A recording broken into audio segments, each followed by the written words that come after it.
That's pure gaping. Right, remember to plug the flax? Yes. Okay. Well, there they are. We just plugged them. Anyway, Fergal, you're in the water. I'm in the water. Probably best. Probably for the best. We had the Notorious lads in there today. They're still floating around there. They're in our peripherals. What do you think of that? Did you? Oh fuck! Sorry. Can you hear me? Sorry, we had the Notorious lads there today. Let me get this on. Sorry, guys. We've had a few Guinness. Saying a hun. Oh.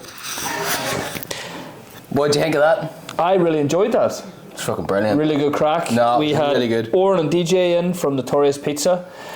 Big shout out to those lads. They've never really been mentioned in this podcast, but it's really good to give them a wee bit of exposure. We barely talk about them. They're nearly in everybody's mega menu. But no, good night's crack. I need to finish this pint soon and go home. So what do you think? What do you think about the flax? Great, isn't it? Flax is great. Flax is fantastic. Come to the flax. Come to the flax. The Guinness is fantastic. We're currently in the good room. Yeah. Good room. Great event space. Maybe plan a few events ourselves. Who knows? Don't tell anybody. Something on the cards. Yeah. And yeah, really nice, really spot. They've got a beer garden. And they've got ashtrays if you're a smoker. What do you call that? The wee Guinness? Oh, the Guinness Cave. The Guinness Cave. There's a wee Guinness Cave out there. Deadly. Nice wee spot. And but that podcast was fucking deadly. Yeah, that podcast was great. It's good. And you'll all enjoy it. I know. Their Guinness is good. Like so good. But yeah. You all think that we planned that, but no, we didn't. I need to go home soon, so I need to drink that. Yeah, no, check out this episode, guys. Like, fantastic. If you're a foodie, if you've been in the hospitality, you'll get some shit about like the underground of that stuff. If you're started a business, if you just are into good crack, fucking this is the episode. If you're a lazy bastard, this will maybe help you as well. Get up and fucking do something. No, great time. Yeah, great fun, and looking forward to releasing this and getting it going. Cue the bora. Seriously, I didn't know you had that. I was like off that for like a year. Look, I'm tracking the journey of our Guinness today. Oh fuck, that's good, man. That is the chef's kiss. That is the best flax, unreal. I felt like Unreal. I wasn't though. Unreal. Oh, unreal. Flax. I was gonna have one, but push on. Fuck, that's great, isn't it? Best Guinness. It's just SLR here. How would you rank the Guinnesses in Maherfeld? How would I? Mm-hmm. Ooh, that's a fucking naughty system. A few boys might not get this. What's your fucking thing, Warren? No, I'll be honest about this. Are we live? Yeah. I'll mention about Hitler, I'll mention about Weinstein. I am not answering that in my own hometown. That makes the Guinness. Not a I can rank them. Go! I'll do it. The flax probably first. Aye. And then closely followed by Bryson. Yep. Closely followed by Bryson. Fucking watch your background, Marfel. And then I can tell you what's purr. Dorman's isn't great. Oh, jeez. I haven't tried their new spot. You need to watch out. They won't have to.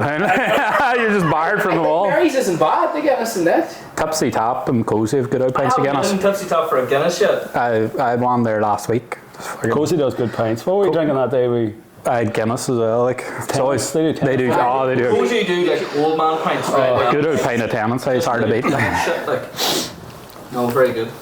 Here, lads. Here, welcome to the podcast. Welcome. Thank you very much. We finally fucking got you. You're two slippery boys. Busy. Busy. Have you ever heard the podcast before? Yes. Very good. Quite a few times. Any standout guests or episodes so far? I'm obviously going to say Joe Keane, like. Joe Keane's one's class, like. Yeah, Joe sweating the bum. Fucking boys better see him. No, his are lovely wee travels, like, aren't they? Joe's a good one to listen to. I've chatted to a few boys that are into food and listening to his passion for food. Oh, man. It's just unmatched. Like you can when you speak to that man for 5 minutes, you know he knows his shit about food. Do you know the mix we have of audience here? Like we have jiu-jitsu, we have chefs from all over the world.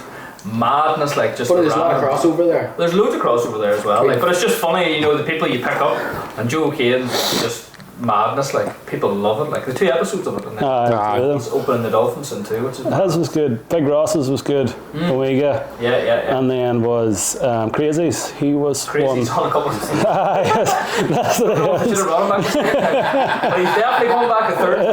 Who's crazy? Kevin Donnelly. Kevin Donnelly. He's like a postie. Right? Yeah. Oh, right. I did listen to him. Hear him shouting and roaring at people. I was at the gym the other day and he was asking me he's going to carry the boat and everything. He was the loudest man in that gym. Fucking sound as fuck, like. As you know, fellas, there's a quick fire in these. Don't get nervous. Orange ground is fucking thing. We're going to call this quick fire pizza. Name the 4 turtles that eat a lot of pizza. Michelangelo, Donatello, Leonardo. I know the last one. Ed Van Dana. Raphael. Yes. Loved that show as a child. Oh, so good. Unreal. Unreal. There was a guest actually mentioned that, or someone mentioned to me, a friend of mine mentioned to me that turtles over in America supposedly like started this crazy pizza fad within New York, and then it just spread. The actual cartoon of the turtles, swear to fuck. Yeah, because when you're away and watching that and they had like the big pizza slice and the cheese on it, like, oh my god, that is for me. Definitely Michelangelo's eating fucking pizza. How many dots are there on the Domino's pizza logo? 3. Don't know that. Don't look at the competition. That's the right answer. Focus on myself. I listened to a documentary about Domino's there a couple of weeks ago. Is it 3 or is it 4? It's 3. 3, aye. Because I listened to a documentary about it. That's the reason I know that. Do you remember the Simpsons ad years ago with Domino's in it? No. Nah. Oh, yeah, I do. Oh, is it the one that was on Sky when they were in Sky Yes, 1? yes. I do remember it. Just the wee fucking thing. Fuck, I played for about 5 years. Temperature. What temperature should a pizza be cooked at? Depends the style of the pizza. Good answer. Now I'm going to get real nerdy on you.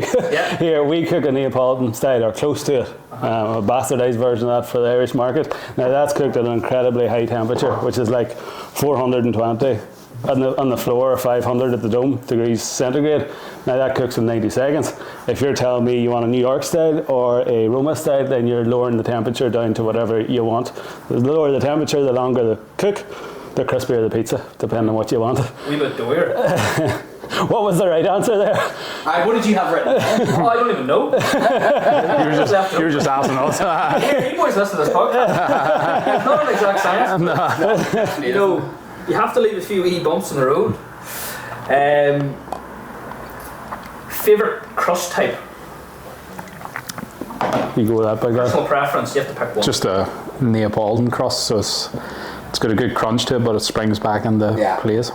See stuffed crust and that sort of stuff, put that in the bin. Like, Over commercialised. Jesus, brittle. I've not. I didn't do that. No. Have you had it? No. It would not be. It would be more of American bastardized. Oh, it's Americans did that. Like they're just trying to cram as much onto a pizza as fast. Sure, something like 3,000 or 4,000 calories in one of them stuffed crust pizzas. Like I fucking do not rate Domino's. I think it's That's that brutal. toilet paper. Like I haven't had it in about 3 years, I'd say. Like only place that's open. If it's the only place that's open, 3 a.m. I'd walk home to fuck. I'd eat my fingernails and go to bed. I'd go home and make super little sooner. Like I get a Sunnies in the road up, like kebab wheel Dundee, lovely.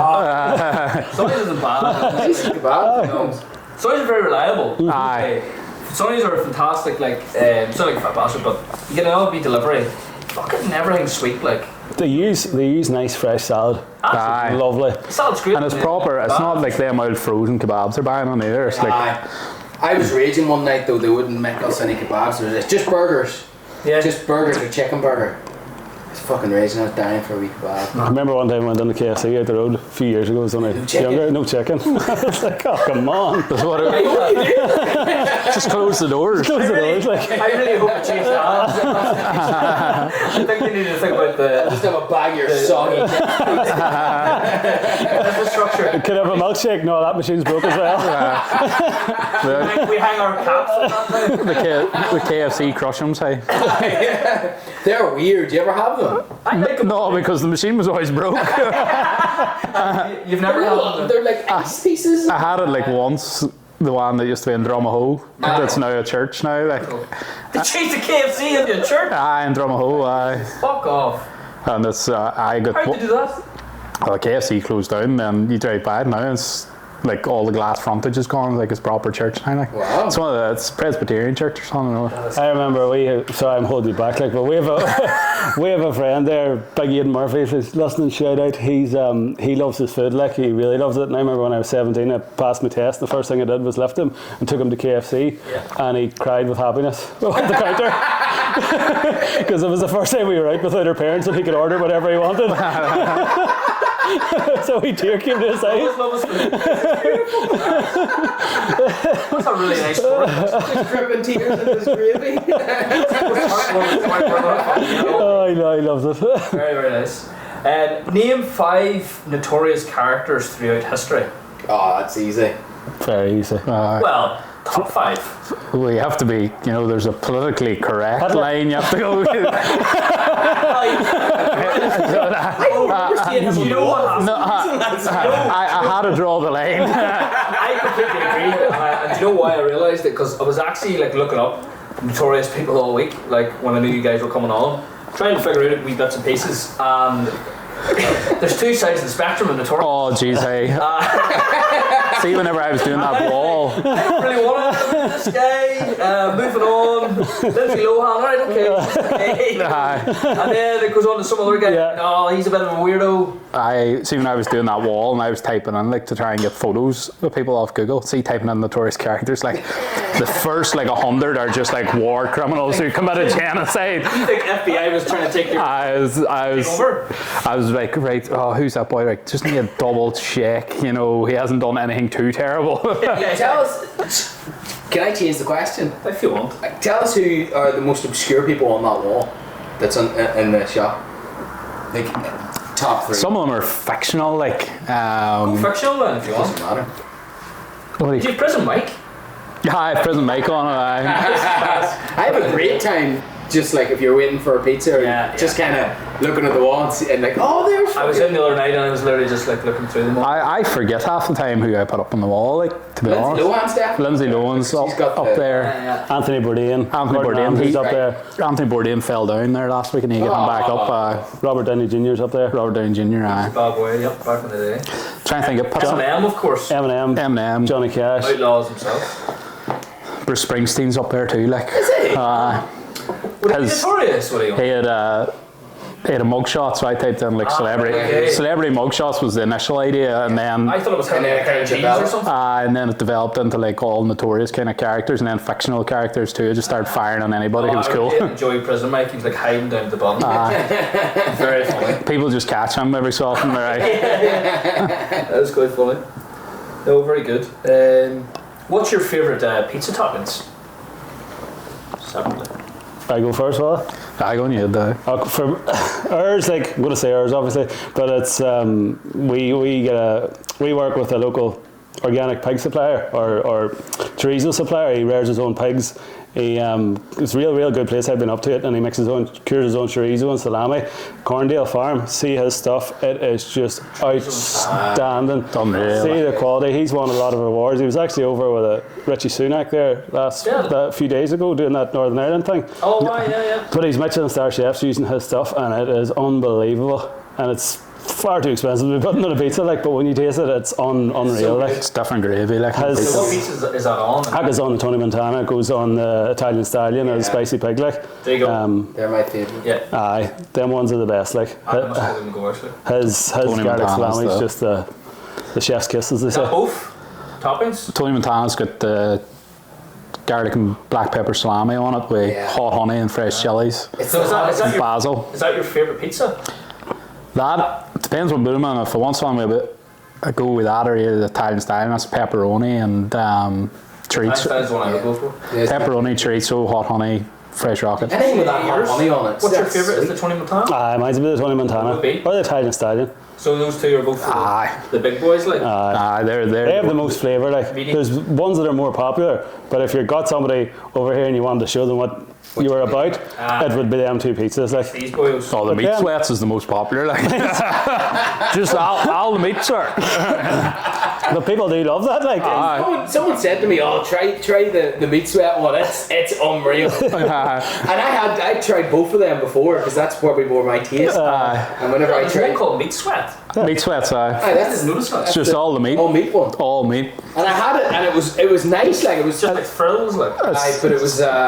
There's just too much meat. It's There's no other textures. Everything just kind of blends into one in your mouth. Like, I know why people like it. Like, whenever I was like 17, 18, the pizza I always got was a meat feast with taco sauce covered on it. Hard to beat, like, see when you're hungover. Like, but see. Do you ever notice when you're hungover or maybe drunk that you want spicier foods? No.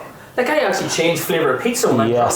Yeah. Do you do that? No? Or when you're hungover, like? Hungover as well. Like, 100%. You know, like just a wee pepperoni pizza, please. Yeah. Love it, garlic dip, fine. Hungover, drunk, whatever. I can't remember what it was. And just spicy as fuck. Like the spiciest thing on the menu. Oh, give me them peppers. Give me this. And normal life, not to go on a tangent, but we had our jiu-jitsu night out, the Yoda night out on Saturday there, and one of the forfeits was the. You ever watch Hot Ones? Yeah. And they eat spicy wings, and they had the bomb, you know, the worst one that everyone has. And I took it for the crack. It's like they put it on nuggets. Holy fuck, guys! That thing just it was like nettle in your mouth. It completely destroyed. Just drains all the hydration out of your mouth. I feel like like I went to a different universe. You know, that type of heat where you're like sucking lemons, just fuck. I don't know if I can do this, lads. I need to go. But I like spicy food as long as it has an underlying flavour. See when people just lump up spice and it's just like stingy in the mouth and you're not really tasting it. It's like, what's the point? I can't watch that show. You watch Hot Ones. I love it. It doesn't entertain me at all. I don't want to watch people eating hot wings. I love people's reactions to it. Just makes me hungry. I don't like hot wings. Some people like go real weird with it whenever they get spicy food just to try and like enter and the man that asks the questions, like he's the best like guy at asking questions. Well, give it a go. I would love to try it. Yeah, I'd love to try it on here. You boys be up for it? Oh, I eat chicken wings. Would you eat the chicken? Oh, I love chicken. You three can. I don't like them. So I'll ask. He hates chicken wings, but you can do it. You don't like chicken wings? They're so flavoursome. They're nice, like, but I don't like. They're the best bit of the chicken. I don't like the chicken element to it. Not the animal. You don't like the chicken? The bone. I don't like it looking like a chicken. Do you go to Nando's? Chicken I never grew up and we're eating the fucking flesh. Oh no, they grew up. They grew up very quickly. Very quickly and very fat. No, it's like I'm not against it. I don't care. Joe gave me a joke. Took this piss out of it. You probably heard me get I don't care, like, honestly. We buy like the full chickens in our house and put them in the air fryer, like unreal. The wife cooked one there today. Hey, unreal. Came home. The wife. That's funny. I was like, well, it's like, what do you say? Like, she was the woman, now she's the wife. That is weird though, saying it. Like, very weird. You go to say it and you're like, the wife. My wife. My wife? My wife? Takes a while, you're right. Have you ever heard of the mega menu? We have. Very good. The mega menu, as you know, and it is for the viewers or listeners, so it's a starter, a main and a dessert we'll pick the area in a minute. It's a starter, main, dessert. Starter from wherever you want, one or two, whatever the sizing, and then goes on to the main, and that's a main course, and then size from whatever you want. Sauces you can bring in from anywhere you want. And then dessert is something similar. Just pick your main dessert, and then you can add ice cream from somewhere, sauce from somewhere, etc. And then that is the whole of the mega menu.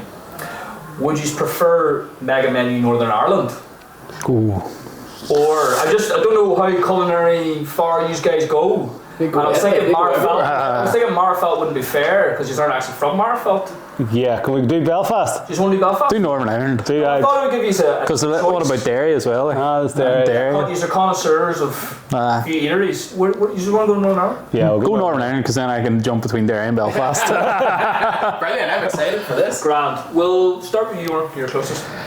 So what is your starter? Pikes and Palms. I haven't been there yet. Chicken tacos with Pikes and Palms. Joe mentioned them? Oh, I think. His tacos in general, I mind the first time I ever ate them, and me and him went I don't know how many years ago it was, and it was down when he was just down the quay side, and the wee pod, and we were sitting in the front of his car. We were students at the time, and I took one bite, and I just looked at him. I goes, "Oh Jesus, sir!"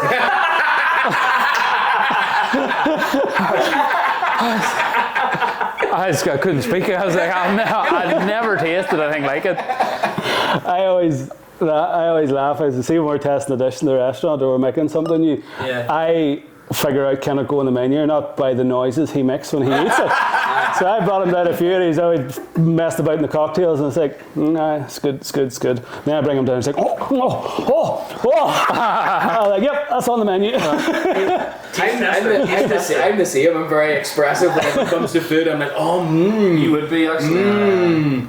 It's real fucking weird. if it's on that hits the spot, that's You know, me. like, That's it. Like, Do you know? Have you boys been to Pig and Palms? No, yeah. We were going to go on Saturday. Actually, that's where the jiu-jitsu. There was a jiu-jitsu competition that we went to first before. Chaos, isn't it? Chaos. And no, we're planning in there, but we've just had a few too many pints, so we didn't bother leaving the place. What's your main? probably going to go back to Derry again. There's a new rest. Well, it's been there for just over a year now. Umi. That's like Japanese, Asian tapas. I was only there for the first time. I've been dying to go for it since it opened. Only got there. We're up there the start of November. We stayed overnight in Derry. And I went in. See the flavours. See, it's all just tapas. So you just ordered plates and they just come down. It's not a conveyor, is it? No, the plates just come down to the table. It can't even the crispy pork belly, sushi, like just the works. Like I wouldn't even remember what half of them were. I just remember the noises I was making. That's all you need to know. Like, see, me, that is. Are you a big sushi guy? I love sushi, but then I love all the other stuff. So the crispy pork bites, and then there was tempura prawns and all that sort of stuff. Unreal. They all sound good. And they're right beside each other. So we're going to Pikes and Palms, get them a wee tacos, and then going to Umi. I always made it quite convenient for us. You should do it sometime. We day out. And then is there any wee sides with that main? Do we throw anything with it? Sides. You can get a wee sneaky side from down the road there, you chippy and throw an old pasta in it with it. Good fries, trying to think where's the best fries I've had around here. Fries. Real good fries, So do you like them chunky or do you like? I like the skinny fries, A trailer somewhere, I had a nice fry on one time. I think it was made in Antrim, was it? You ever had their stuff? I'd never been out to that. Chips wise. I got a nice chip. I did. I had it a couple of times because I live in Toom. And we went over COVID, and the first time I had it, I was like, that's really good. It was wild high quality. And then the next time I went back, I don't know, they maybe built up a bit of reputation, but the food was nowhere near as good. But I see online they get wild bad reviews now. People complaining about the quality of the food now compared to what it was when they first opened. They were a trailer down by them. They're in the location now, but they were down by the marina. But I remember them when they were down in the marina. Everyone was talking. I don't like slagging things but the first time I had it was lethal. The second time I had it was mediocre at best. It's just opinions, I wouldn't somewhere where I could get real good fries that's someone tell us where Pikes and Palms do good fries.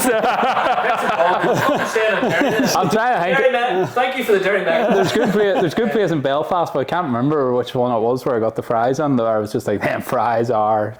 So Five Guys fries. Five Guys fries. Oh, Five Guys fries illegal. See when you're putting the spot like this, I have too much going around my brain. All these foods, just flying around. You have the bag of fries you get, and then you look in the actual bag. Oh, there's a million of fries. Just filled the knickers with fries. That'll do you for a week anyway. Dessert? I'm not a wild big dessert man, but Ben's Crunchy Ed. Crunchy Ed? Is that the milkshake? The milkshakes, the crunchy milkshake. The milkshake is deadly. One's class. I do love a dessert, but I'd never really be that's I'll be that's pure deadly. I'm just that's pure. I like crisps more than sweet stuff, but I always do get a dessert usually. But bag of crisps out of Calf Guards then. Roast beef monster munch and Space Raiders beef. Mixing in between them. And then you stick a wee Subaru jacket on. And then you fly down the road. Right, that's you with the mega menu. Thank you very much. Well done. DJ, What are we going starters? go starters first. Best starter I've ever had in my life. James Street South in Belfast. Chili crab linguine. Ooh. That's class. My That's class. lord, it is beautiful. Classy There as well. Linguine, chili, a wee deadly. bit of crab meat, just a creamy sauce, just and it's nice and creamy, but it's not, as Joaquin would say, it has a bit of piquancy, that it's not overpoweringly it's not too creamy. bad, It just hits the spot, boy, every time. I sent all them boys up to James Street South, and that starter just hits every single time. Deadly, hey. We have to go and try that too. Yeah. Is that up in Belfast? Yes, very, very good. It used to be, they used to have two. They used to have James Is that the Street. one close to Queen's? Stops at Europa. Oh, Yes, I know we are. Okay, It's been there, it's Chef Niall McKenna. Yes. He's opened the Waterman now. Oh, Listen to the podcast his not so long ago, a very interesting character. But he used to have two. One was like James, so this one's James Street at the minute, but he used to have James Street South and then the bistro. Yeah. And it was, one was more fine dining and one was more sort of like, not pub grub, but gastro thing. But and then he joined them all together, but the food's class, like very, very, very, very nice. Very nice. But that starter, that's a must. You have to have it every time. Where would the main come from? The main, right. We could go to the Muddlers Club in Belfast and literally get anything that them boys put in front of you, because my God, it is unbelievable. I was like, my girlfriend Clodagh, she took me up the time we were opening the restaurant as a wee bit of a, just to clear the head and sort of congratulations. Yeah. I turned around and I said, Clodagh, I could lock myself in a kitchen for 6 months and I still couldn't do what them boys could do there. How do they get that out like that? Unbelievable. It is just, Did you ever hear the story of how that place works? go on. I was there a couple of years ago. I think it was maybe after COVID. I can't remember. We got a voucher for it. Some legend guy. I don't know who it was. Big spender. Oh, Some legend. right. They fucking paid for most of it. Like, fair play to them. Can't mind who they were though. And we were in it, and we were in it 2 weeks after they won the Michelin. Mm-hmm. So we were so lucky, but we had that booked for months. Yeah. We didn't need. Muddlers. We'll get it. We might as well book. We didn't know what it was. Two weeks after they got the Michelin, we went in, and the server, she might have said this to you, did she was like, in the morning, the chef comes in and decides on the menu, and then he just goes to the market and comes back and teaches everybody how to do it, and then they do it, and then he just brings everything fresh every day and sets up every single. That's the sign of a place that's shit hot. I was sitting there like eating this, and literally every plate. You thought about this today? Doesn't it blow your mind? Today. Like see the level of commitment. It's even like Six by Nico. See that change in the menu and getting everybody trained and up to speed in your front of house and everybody. That's another thing that's similar to that. It's the unreal. most high intensive job It's fucking high. there is, like just to work in a You meet a chef in a fucking gastro pub and they're fucking temperamental stressed bastards. Chain smokers. them doing chicken stacks just one after another. Like. Fucking Margaret White in the fucking mouth and But you ever Struggling to get their tobacco onions crispy enough. But you probably noticed it as well. You know the way they have like the open pass down there and you sit on this to your left hand side? Well, it's like watching a ballet dance, the way they go in and out and they go here and they're playing it up, and your man, he's a Tyrone fella, I forget his name, and he's standing at the front and he is just bang bang and everything's coming up and you don't hear him raise his voice, you don't hear him shouting and roaring, just everything's it's it's a dance. We were so lucky, we couldn't believe it. Like it was just luck that we got in there. So I'd take from my main literally anything out of that place. I would even take the scraps that's left over. But if we're going Fighting the rats in the alley. or what I would do is I would go to Derry and I would go to the Exchange and I would get the blackened salmon. Okay. And it's a very nice pan-fried salmon dish, but they put like a nice sort of, it's like a Cajun mix over the top of it, like a rub, but it's really, really nice. But the thing that stands out for me, and it's a very good dish, but it's not like, you're not going to go, ah. Yeah. But I had that dish 15 years ago, and it's the same today as it was then. The consistency of their stuff, and that's unbelievable. And it's no matter what day of the week you go in, you're going to get that exact same experience in the Exchange in terms of the food, like, and it's good. It's not just thrown into the microwave and away you go, like it's consistently very, very good. Is there anything with that, like a side to that, or? I think you pick your own. What's that already? They do. It's like a wee Asian sort of, like not like a salad, a wee Asian stir fry type thing, you know. Very, very nice. Would you, for the mega menu, would you add a side to that, or what would you think? you'd need to go something. I just love a good old bit of champ pie. Just Just a good slap of her. Just throw that down there. I just throw her down. Like, but no, there's a good few sides. Like I would eat in the tap house quite regularly. Their sides and stuff are quite good. Like to see just a good old feed of champ out of there. It's fantastic. You know what I mean? I do love a wee bit of champ. You can tell we're kind of dealing with a higher standard of palate than we normally deal with for this place. Hard Joe. But like the mega menu here. What did you have for a starter? What do you usually get? The Chinese getting out of spring roll. Oh, my girlfriend's head's wrecked. Like anytime we go away, it's like we sit and it's like, right, we need to go to this restaurant, this restaurant, this restaurant. They've got 5 stars. The chef's only there tonight, right? Let's go. There Monday night. I was like, but this boy has his own garden. He grows his own herbs. You know what I mean? He talks to the birds. He rears his own fish and then he kills them. It's like, he's like Randy out of South Park in the Creme Fraiche episode. Hard to beat. What about dessert? Dessert. I am actually not big in desserts. I like going hard at it at a starter meal and then just share a dessert. Like, but I don't know, just nice sticky toffee pudding. Anywhere. Would ice cream, bit of custard? A wee bit of ice cream. Sticky toffee sort of big. Go with Joe Kane, sticky toffee pudding. I'll make a decision for you. Do you guys have much of a sweet menu? We're developing that at the minute. We've been talking about it for a long time there and we're about to bring it on. I had a brownie one night. Can you reveal anything? No? Just the way... Even Sticky toffee pudding to be on it, like. even the categories that you're thinking about, you know. Well, you need to have a cheesecake. Always need to have a cheesecake. You need to have. To be honest, you play to people. You play to what people want. You can go all fancy and do all these things and tiramisu that and stuff, and people don't want it. See if you can just hand that to me. We do. And I'm away, like convenient as fuck. Like Exactly. Do like a cheesecake, a banoffee, a sticky toffee, and the best ice cream you can get, which is our friend Ben. Stick that down in the plate. That's you. Good to go. I was just about to say that. What was I going to say? What's that Italian sort of? It's not a dessert. It's more of like a biscuit, and they have the cream in the middle of it. It's like a. Oh, it's annoying me. I don't know. They have like a pistachio version of it. Is it a tart? No. No. It's not a wee roll, is it? Aye. I know what you're on about. Cannoli. Yes. You should do cannolis. I fucking love cannolis. Love cannolis. Find someone who doesn't like them. They're alright. They're lovely. I love pistachio, but I don't know. I just don't You're know. not a dessert man anyway. No, but I do. I like a pastry. Fucking desserts. I like a bag of crusts and go to the corner there. Lido Bakery. Boys. You ever get the wee pizza slice? Class. See, like a maple pecan platter or something like that, or a Danish. Fuck, now you're talking about. Pastries. Do you know what I should say for desserts? Doogie's Goodies. Forgot about Doogie's. So much about it. So much about it. What is it like? What's it about? It's just a fucking deadly bakery. Like. Kieran Bartlett mentioned it. It's all bakery. I'd had it years ago. Like Ma would have took us up to what do you call that shopping centre in Ballymena a long time. The big one. I was just about to say. Castle. No. 2 Towers. Tower Centre. Jesus Christ. When we were younger, Ma used to take us up there years ago, and like I think we had Doogie's Goodies like one time, and it always stuck with me. And then I just went out of my brain, and then it's been there for a long time. I think like 20 years, and then Kieran Bartlett put up about it, but now Toon Shop stocks it now. I've seen that. I've had like 3 or 4 of their birthday cakes out of it. Birthday man. With a big feet of custard, hey, hard to beat. My birthday. Let the tell ever go, happy birthday.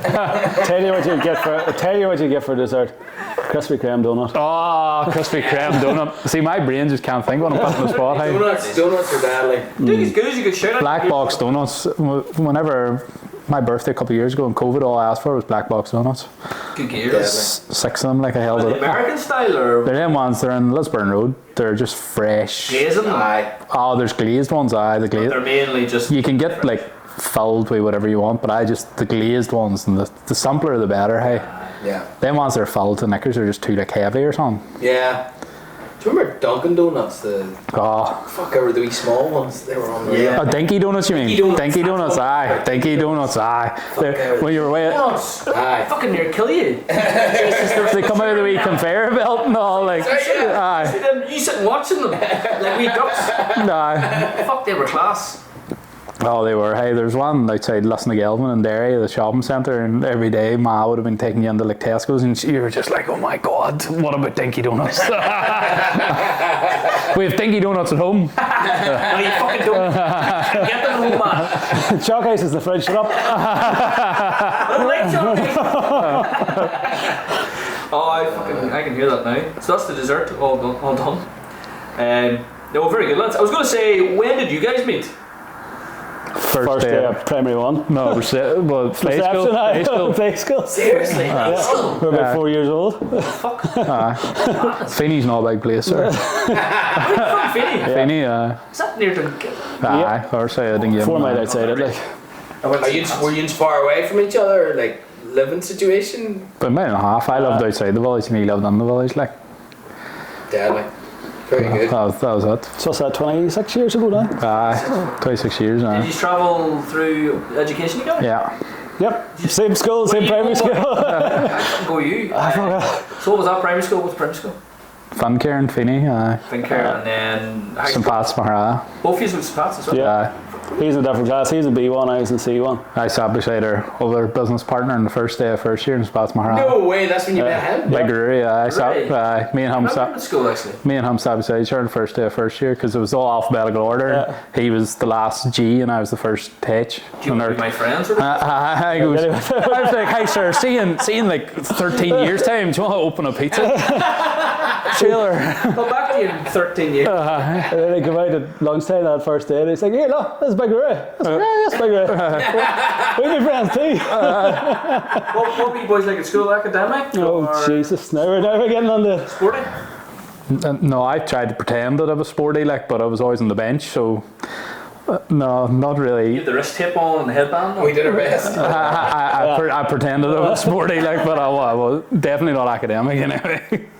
No, I wasn't. I was terrible at school. I was smart enough, but I just did not want to be there. Hated every minute of it. Hated every teacher. I just hated it. Like, caused wild bother from my out pair.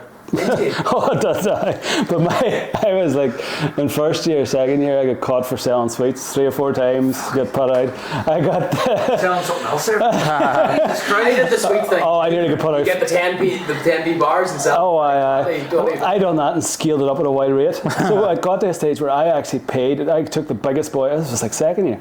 Was it second year or first year? No, it's been second year. Second year, I took the biggest, strongest lad in our year and I says, I'm bringing you a kit bag in the morning, I'll give you £50. Was it not £50? You filler. No, it was £20. You hold that to lunchtime, I'll need that off you at lunchtime. So I went. I swear to God. Because I was turning over that much stuff that I couldn't physically carry it. So I come down with 2 kit bags on the Lad, there's a suitcase. Everybody was smart enough to see, right, whose is the banner kit bag here, we'll take this, that's me down. That's me doing a lot of stuff. So I goes to Big Lace, I says, go, you take that. I meet you at dinner time, I'll switch over, this one will be empty, you take that, you give me that, here's £20. He was like, sweet. So that went on for 3 years. 3 years, like. But then by the time we were like 5th year, nobody was going to steal it off you, like. But when you were second year, caught 3 or 4 times, like. But there was teachers buying sweets off me left, right, and centre, and everything. There was some of them that was like the good ones, and then there was the bad ones that were right to try and nail me, like. And then the other ones were like, here, sign on, give me an out. I fucking know, I have no break with me. Give me an out, buy a chocolate bar. I got caught selling DVDs. Were you make like a playlist or This something? is in lower section of St. Pat's, like, I got what sort of DVDs are we talking about here? Like, Can't tell you. I was selling DVDs. Can't tell you. Either a very small production house or a very big production house. People will come after me. Can't tell you. But no, like my experience in school was like, okay, it wasn't too bad. Like, but my big issue with school and education is unless you fit that certain mold that they're looking for, you are classed as not being correct. Yeah. You know what I mean? And no one takes. I look back and there were skills that I was shown at a young age that I use every day now, and everybody was telling me I was wrong for that, telling me that shouldn't be done, not so that, forget about that there, go and do your training and go to that. Yep. You look at some of the best entrepreneurs in the world and like how they started. Why is schools not nurturing that?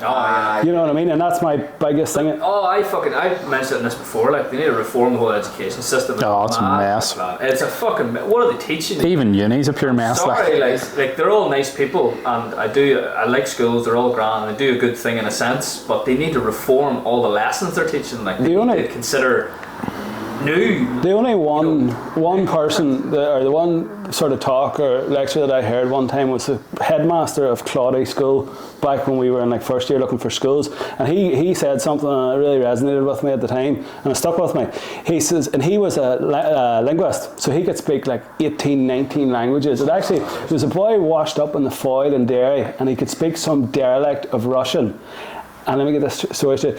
The only person who could speak it was the headmaster of Claudy. So they called him in to get him right, to get him up and through the hospital and get his medication. So he was called out, and he gave a speech in Claudy School. Now Claudy School, when you go to Mahara, the grammar schools, it's grammar this, but Claudy School was sort of in the mid-range, and they had a lot of smart, not to say everybody was smart that went there, but he says, I can speak 18 languages, but I'm not very good at maths. If you get a lion, an elephant, and a fish to climb a tree, who's going to win that test? He says, so how do we dictate what the test is? Yeah. If you tested me and 6 others, who's the best at speaking languages? I won. If you test them also at maths, I lose. Is that to say that I'm stupid? Yeah. He told us that, and I was like, you get it. You get that. You know what I mean? I know. It's mad, like, we've discussed it so many times. You see the guests we bring on too. It's actually 50-50. People love school, or it was a good lessons, but then people hated school and it was all a pile of shit. Like, do you know what I mean? I liked university because I liked university too. School, you're spoon-fed and you're told what to do, and that's it grand. When I left school, I went to tech then, to stupid tech, like. Yeah. And but they didn't give two monkeys if you came in, if you left, if they could says, the boy sat us up and there was 30 of us. He goes, right, basically, see anybody wants to learn, move you up to the front. See anybody who doesn't, that's just here to collect your EMA tokens. There's computers here, you can play games all day as you want. And there was like 25 of them out of the 30. It was me and 4 other fellas. And them boys just went down, they were just collecting their money, like. Fuck's sake. But the tech thing was like, right, if you want to be here, if you want to learn, yes, that's great. And that's what uni's like as well. Yeah. Madness. What about yourself, then? I didn't get on too great at school either, to be honest. I didn't mind it. Like, I got in trouble just for being lazy most of the time. Like, and then sixth form wasn't too bad. Yeah. Because teachers kind of treat you more like adults at that stage, but at the same time, there was quite a few teachers who did not treat you like adults. But school wasn't for me either. It was a numbers game though, wasn't it? You know what I mean? Like, those teachers are there to sign off on a certain amount of kids every year, and once they make the that's it. Like, it's a business. Like, when you're going through like them kind of higher end schools, probably they're pushing you all towards uni. They just funnel you all towards uni. Yeah, that's what they want. Like, do you know? I remember like this, and maybe in your these were some same school as me actually. There was someone in one of the classes, they were talking about going to university, and they were explaining how so tiny a student loan is. Yeah. How so tiny that is. You'll not even notice. You'll not even notice. Do you remember it? No. Do you remember it? Yeah. You will not even notice that. Yeah. That'll stick with it's just a wee tiny portion of your wages, just a wee bit. That'll stick with you. Sure. That's it. Anyway, turn your books to we're all going to uni. Yeah. No. It's mad, like, it is. Do you think they were getting a wee from the universities? No, they were just getting brainwashed. I don't know. They just needed, that's just the way it went, like. They just fucking I think, make numbers up. I think the problem is like, I gotta make my quota. It's not like, I'm not trying to be rude when I say this, but it's because that's all teachers ever known. They've went to school, they've went to uni. They want to reinforce what they've already learned. Times have changed. That's not me trying to be rude or anything, but that's what they've done. Like, yes, some of them have went out and worked in other places, and I tend to find any that had ever worked in the world of work kind of outside of school before were a lot more kind of like, go to uni if you want, go out inside if you want. Yeah.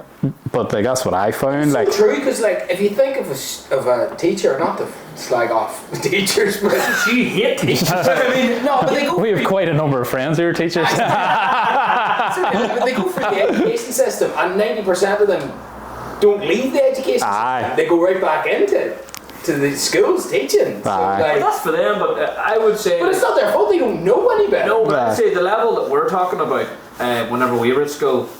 I'd say it's changed a lot, hopefully, since we were there. Like, it definitely has, but what I would say is no more Bunsen burners. Slight boys and fires. I was never let near them. I should look at it. But I completely agree with this. And then moving on from there, did you guys stay on at St. Pat's? Aye, well, He did. I didn't get back in. I wasn't allowed. I had to sign I had to sign a contract to get back in. Oh, like, A behavioural contract, like. I behave. Aye. Behavioural contract. Because they were like, you're not just as bad as him, so you sign this contract. You're like near this man. Class. We can work with you if he's out of the road. That is class. It's like one of those NFL contracts. There was like, You're not to be seen with him either. Outside of school. there was like 20 of us boys and like a group of friends, and there was about 4 or 5 of us left for sixth form, like. Yeah. And we were all on contracts. They were like, that was a thing. aye, It's just a late transfer out of the fucking school whenever he messes up. aye. I think it was just because like you got all your GCSEs, so they were like, oh, you're smart enough, like, and you're not that bad, like. Any lads get transferred out, like, here, don't come back. I don't know. I think all the boys who signed contracts managed to finish it out, like, Not too bad. just about. So what was next? You went on to uni? Did you go into work? No, he went over to Scotland to do law, if I Yep. mind rightly. Yeah. And then I went to Tech to do engineering. Very boring. That's why I didn't finish doing law. That's why I didn't. His law. No. And then I went to Tech to do engineering. Right. VTech, because I was like, my father was pushing me. He was like, you're not going on site yet, like. And I was like, right, we'll try this engineering. Were you interested in it?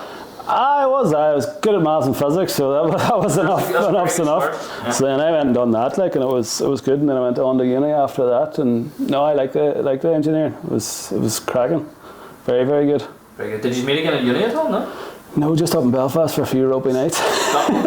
Well, I came back. I didn't finish the law degree. How long were you out there for? 2 years.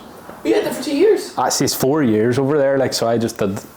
Halfway through the second year, I was like, this is not for me. Like, so What was Scotland like for uni? it's good crack. Like, Whereabouts were you? I was in Stirling, which is like. It's a small wee city, like it'd be the size of Coleraine, but it has as many students as it has like normal people in it. Like, Hometown then? aye, so and it was half an hour from Edinburgh and Glasgow, so it was good crack. Like, but I enjoyed it, but didn't enjoy the course. So I was, What was the moment you just go, fuck this? like, it's hard to remember. Like, it was just Built up. I just wasn't going to class because I was like, fuck this for a game of golf. I couldn't be bothered. I don't want to be a solicitor. So then I rang my mum one day and goes, Mom, I'm dropping out. I'm coming home. You fucking stay over there for How did she take it? Was she... She was like, no, that's all right. Aye, come on home. I was like, no, I'm going to come back and go to uni, like, because I was like, I'm going to go do business management or something like that there, which is what I did. I was like, and then she was like, that's all right. Grand job. Just let me know when you're coming home. We'll get everything sorted. Get everything. Can't be off you getting home. Aye. Did you go to Queen's then? No, because I had done 2 years. It meant I had only like 2 years of student finance left. So I had to do a year with no student finance at all. So I had to pay for everything for 1 year. So I was like, well, I can't afford to pay rent Yeah. and go to uni and pay for that. So I just went to Coleraine and lived at home, but stayed in their house in Belfast most of the time. Yeah, like, very good. Good wee work around there. I got the best of both worlds. Like, Very nice. Because like Coraine's kind of nice to go out with. Colerane's alright. Kelly's good. Like, Kelly's good crack. see, it was handy enough because I played hurling and football up there. Like, so I always had a bed if I wanted to go to Kelly's. Nice. But then I also could just drive up to Belfast where there was also a bed. You Yeah. fucking some boy or a bed hopper. There was a spare bed in their house, hey, that became mine and another fella's bed. What uni did you go to? Jordanstown. Georgetown. Did you like it? Right? Oh, it was great. I loved that. That's when I really, like, once I got put out of school or not allowed to come back, then I was like, right, we're at the crossroads here. And this actually led on to where we're at today, because I was in the half a mind of going to chefing. And I was like, really? yeah, so this is where everybody always asks, like, right, which one is their chef? And we're like, no one. We learned off YouTube. But I was like a 16-year-old awful like notion of food. Yeah. And I was sitting, I was like, right, I want to go and be a chef. But I also sort of want to be an engineer because my father was sort of in that line of work. Like, he was more hands-on than what I would be. And then my mother says, look, go and do engineering. The chef hours are very, very hard, and at least if you go and get your degree behind you, you can always come back to do that if you want to, if you still can't get it out of your system. So I was like, grand. So then we went and did the 2 years in tech. It was brilliant, very, very good. Then I just got to the stage like, right, wise up, you wee prick. I was like, put the head down, then went on and when I got back into uni, like, and away we went. And engineering course? Mechanical engineering, Jordanstown. It was great. What was next? And then I got a placement job. So I applied for a placement in a company called Telestack in Oma. It was just by fluke. It was actually like a sales engineering role. So you were sort of doing drawings, but they were for proposals for customers. They were selling, they do, I won't bore you with it, like, but they do like big multi-million-pound ship loading systems. So you could be going like flying out to, so me and all that went out to Spain, like Gijón, the north of Spain. So you go out, look at the site, spec up the system, do the drawings, all sort of CAD drawings, and then you do a proposal. So you design a machine, so you take a bit of this machine, you widen it out, change it, do the loadings on it and stuff. Then you're doing a proposal, and it could be £2.5 million system, like, and then you're going through that sales cycle for a year, 2 years, and then you get the sale, and then it's passed on into the factory, into design. So fell into that. So in placement, I was sort of supporting the lads, and I was very lucky to fall in with a really good company with 4 or 5 sales boys that really took me under their wing and showed me how to interact with people from different nationalities, how to engage with people, how to find solutions when you don't think there is things. And skills. They took us everywhere, like out traveling out around Europe and everything, but I learned an awful lot of that, and then I came back in the final year.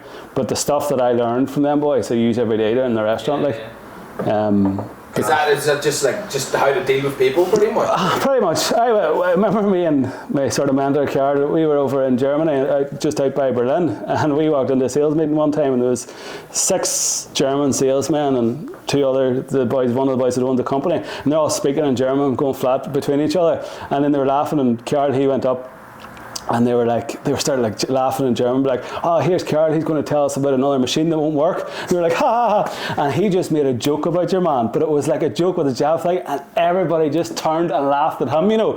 He was able to suss out a room very quickly find a common ground, and he got everybody into his sort of zone, you know. And I've seen him do that with a group of cocky salesmen. I've also seen us sitting in a bar beside an old couple at 80 years old, and he's able to get them sort of on board very, very quickly. Wow. And see, learning that people skills, especially through people that, you know, through a different language, it's even harder, like. But you start to you learn that from that. So then after Telestack, went back and done final year, and then I went back to them, their graduate job, and went on and became a sales manager with them. You enjoyed it? Loved it. Yeah. Really did love it.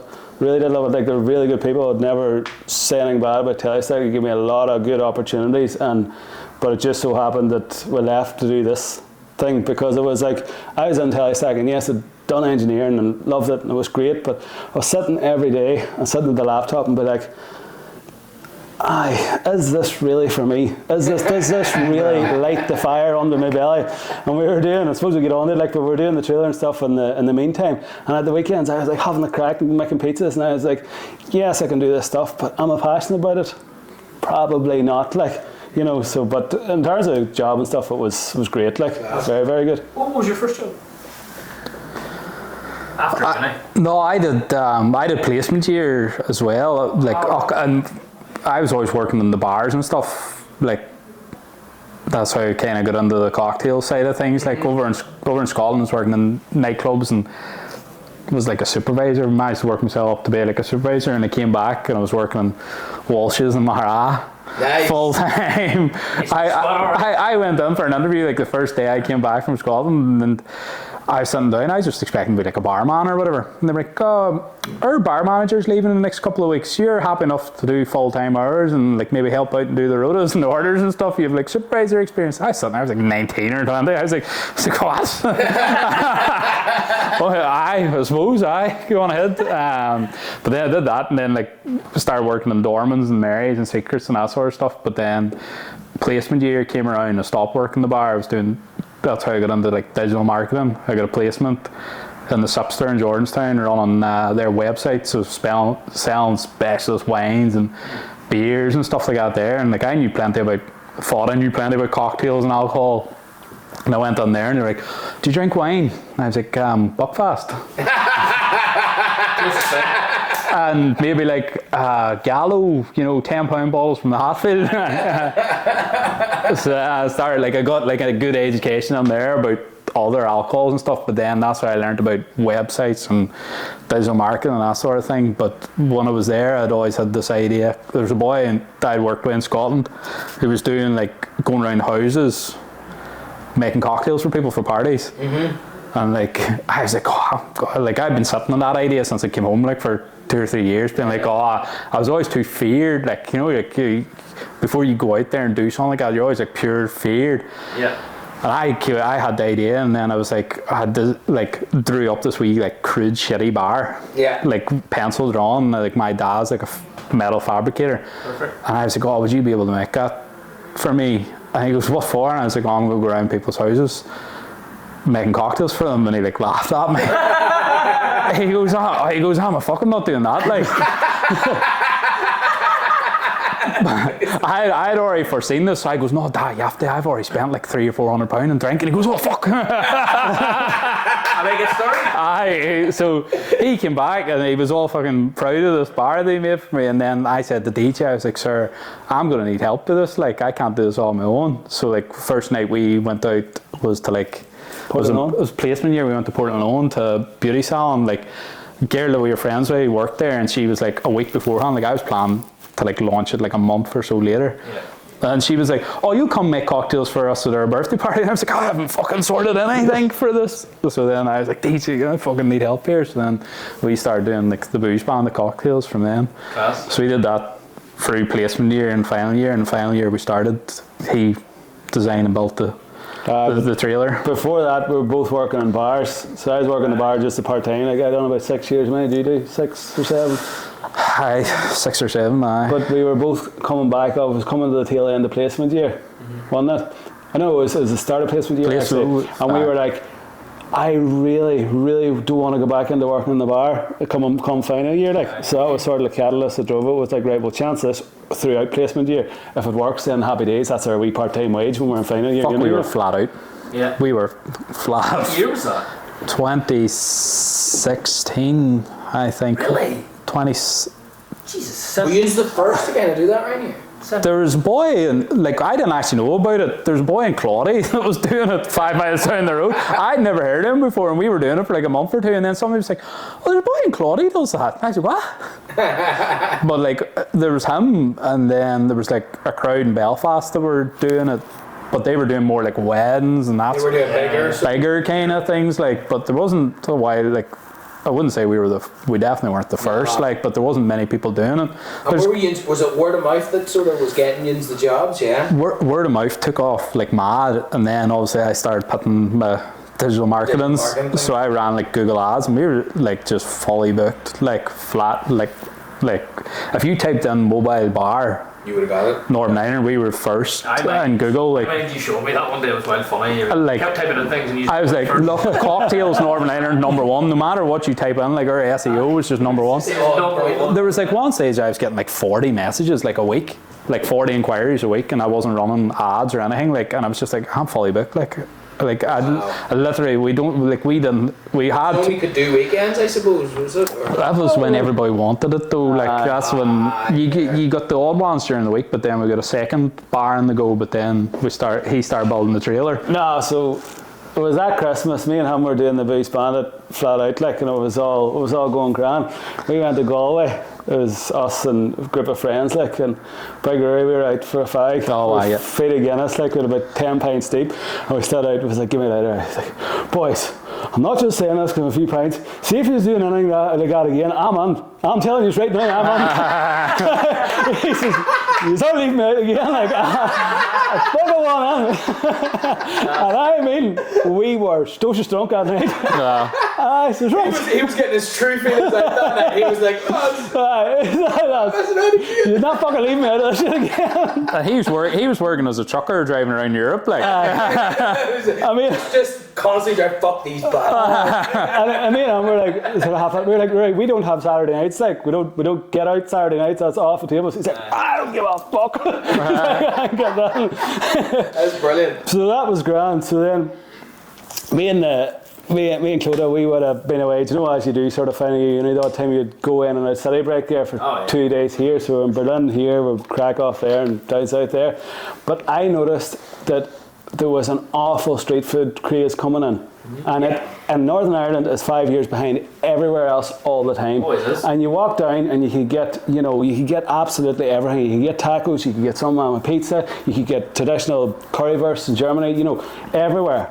I mean, Claude was watching that, I was like, there's something to this. I was like, I would love to do something like that. Love to do it. And she was like, yeah. Of course, she's like, you should do it, But when I take a notion in my head, I take it like it's not going. So I remember buying a file block in the airport on the way home, and we flew home from Berlin. And she bought it for my birthday. We were in Berlin, and I had the whole thing drawn out, that whole thing. She went to sleep for 2 or 3 hours. I had it written down, everything.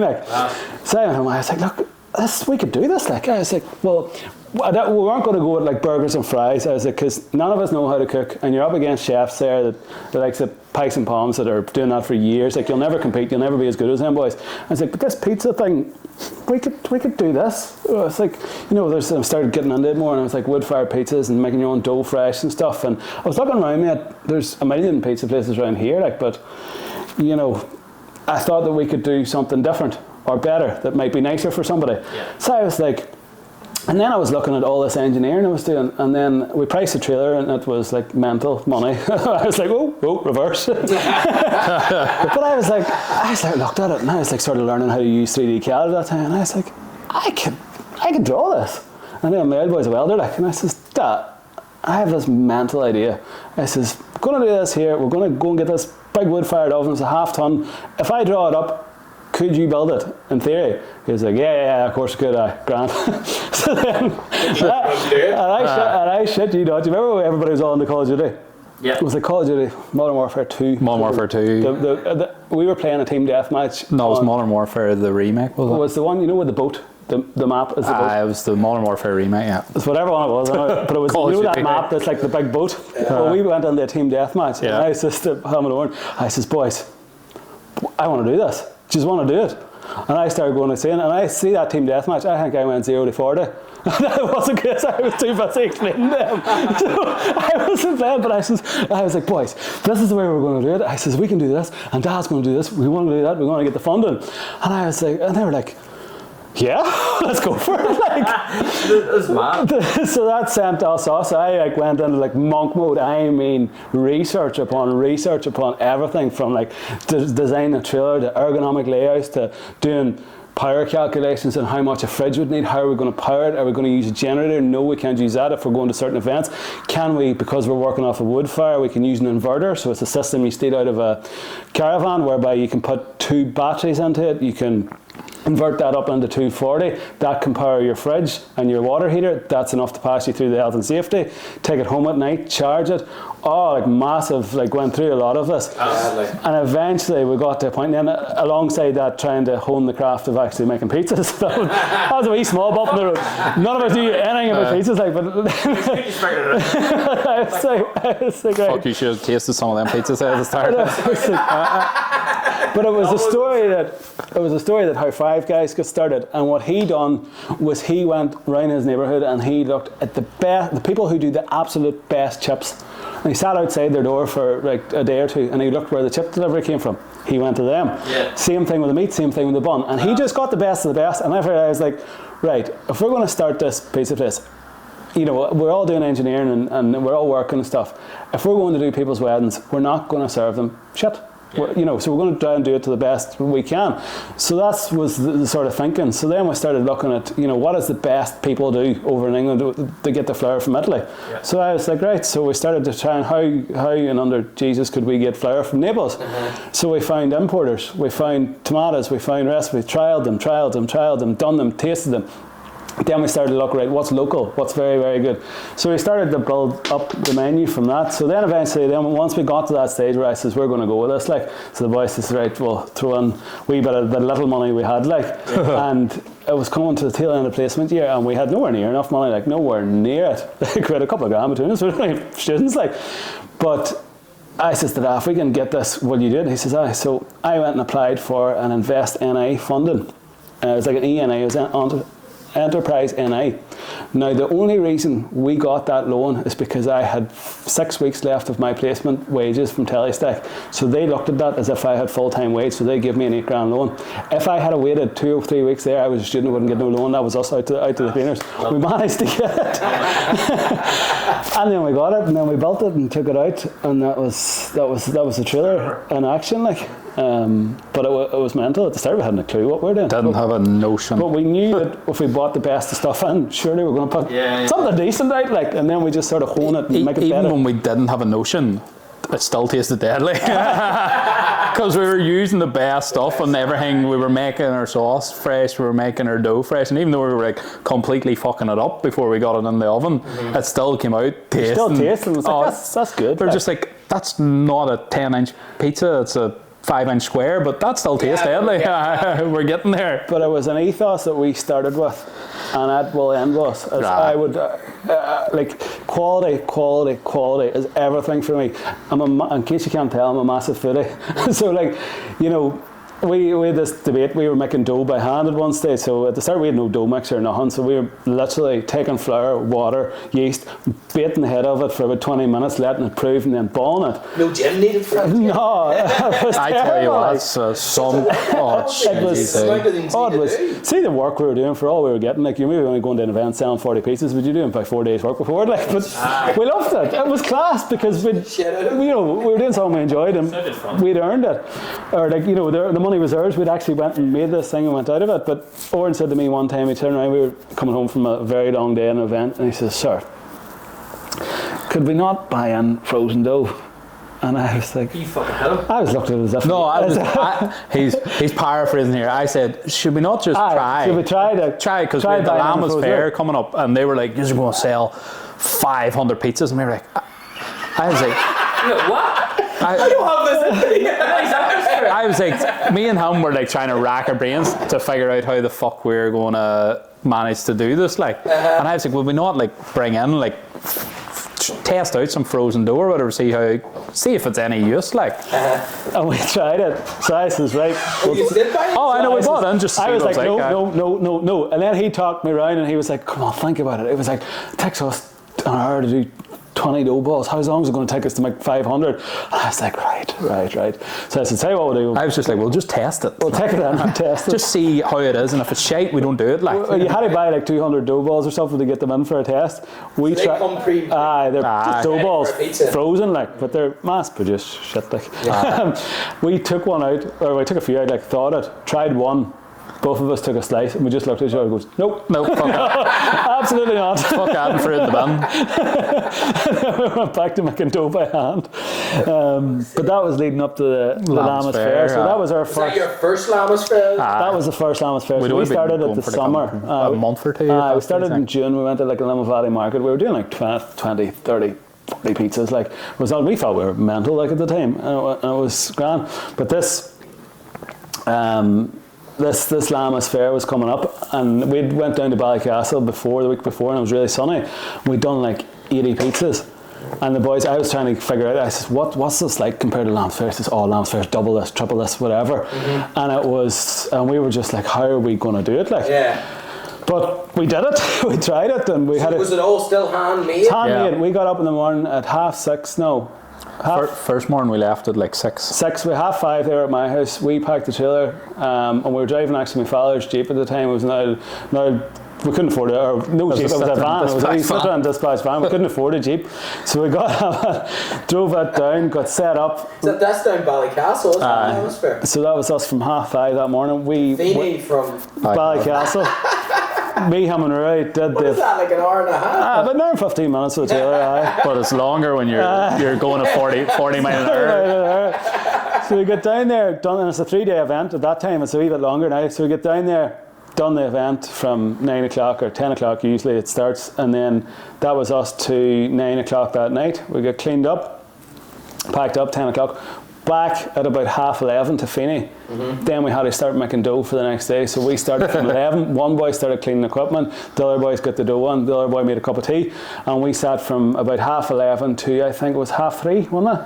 Oh, it was like 4 in the morning because it was like me and Deji, because Rory had to go home to Castle Dawson to his bed. So we let him go home early, and me and Deji, you have to sit and wait for the dough to. You have to let it prove. So you're sitting there doing the hunt, and me and him were sitting at either end of his kitchen table, and it was like the 1,000-yard stare, just waiting for this thing to prove. It's just like DG, no. What the fuck? So, what are we doing? We got finished up that night at 4 o'clock. Then up again, left at 6. I was banging his window at 6 in the morning.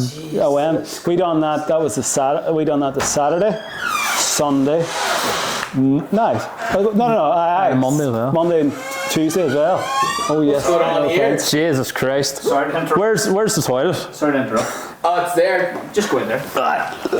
Just out in the stairs. Aye, pause it there. Pause her there. Give her a wee pause. Let the public We know. usually just fucking walk or whatever. Like. Are we recording again, are we? Aye. We didn't stop. Nah. We'll just cut it. No, I needed to get more pints. I was choking. So was I. I can see. I was like, what's the etiquette here? I have a wild problem, hey, because I pan pints of Guinness like they're water. Like, I'm just saying. class. We were sucking quite quickly then. I just love them. There's Start and you're like, chef's kiss, like. But anyway, back to the story before I lose the run of it. Yes. So we done that schedule where basically we had about 2 or 3 hours sleep each night, and we had a private. I remember now we had a private event that Saturday. So we done the Saturday and then 3 days of the Lammas Fair, Sunday, Monday, Tuesday. So we'd worked, I mean, stupid hours, up all night. Like they've come to the 3rd day, we were nearly delirious. Like it was as hard as we ever pushed. Very, very dangerous to try. Me and Daisy are fucking battered each other on the 3rd day. Like. And Ray had to go. ghost? Was it like ghost? You holding each other? I can't remember what happened. No, but I remember what happened. But Ray had to go back to work on the Tuesday. He couldn't get it off. I had a few days annual leave, so I could get the Tuesday off. Ray, he had to go back, and I had work booked off as well. Like. Aye, so we had to take. We took another one of our mates out for the day's work on Tuesday. Now me and him were like couldn't open our eyes, and then a customer came up and ordered, and I was doing the oven, and I was in the he was back taking making his time, pizzas. and I says, "Oren, would you hurry up a wee bit?"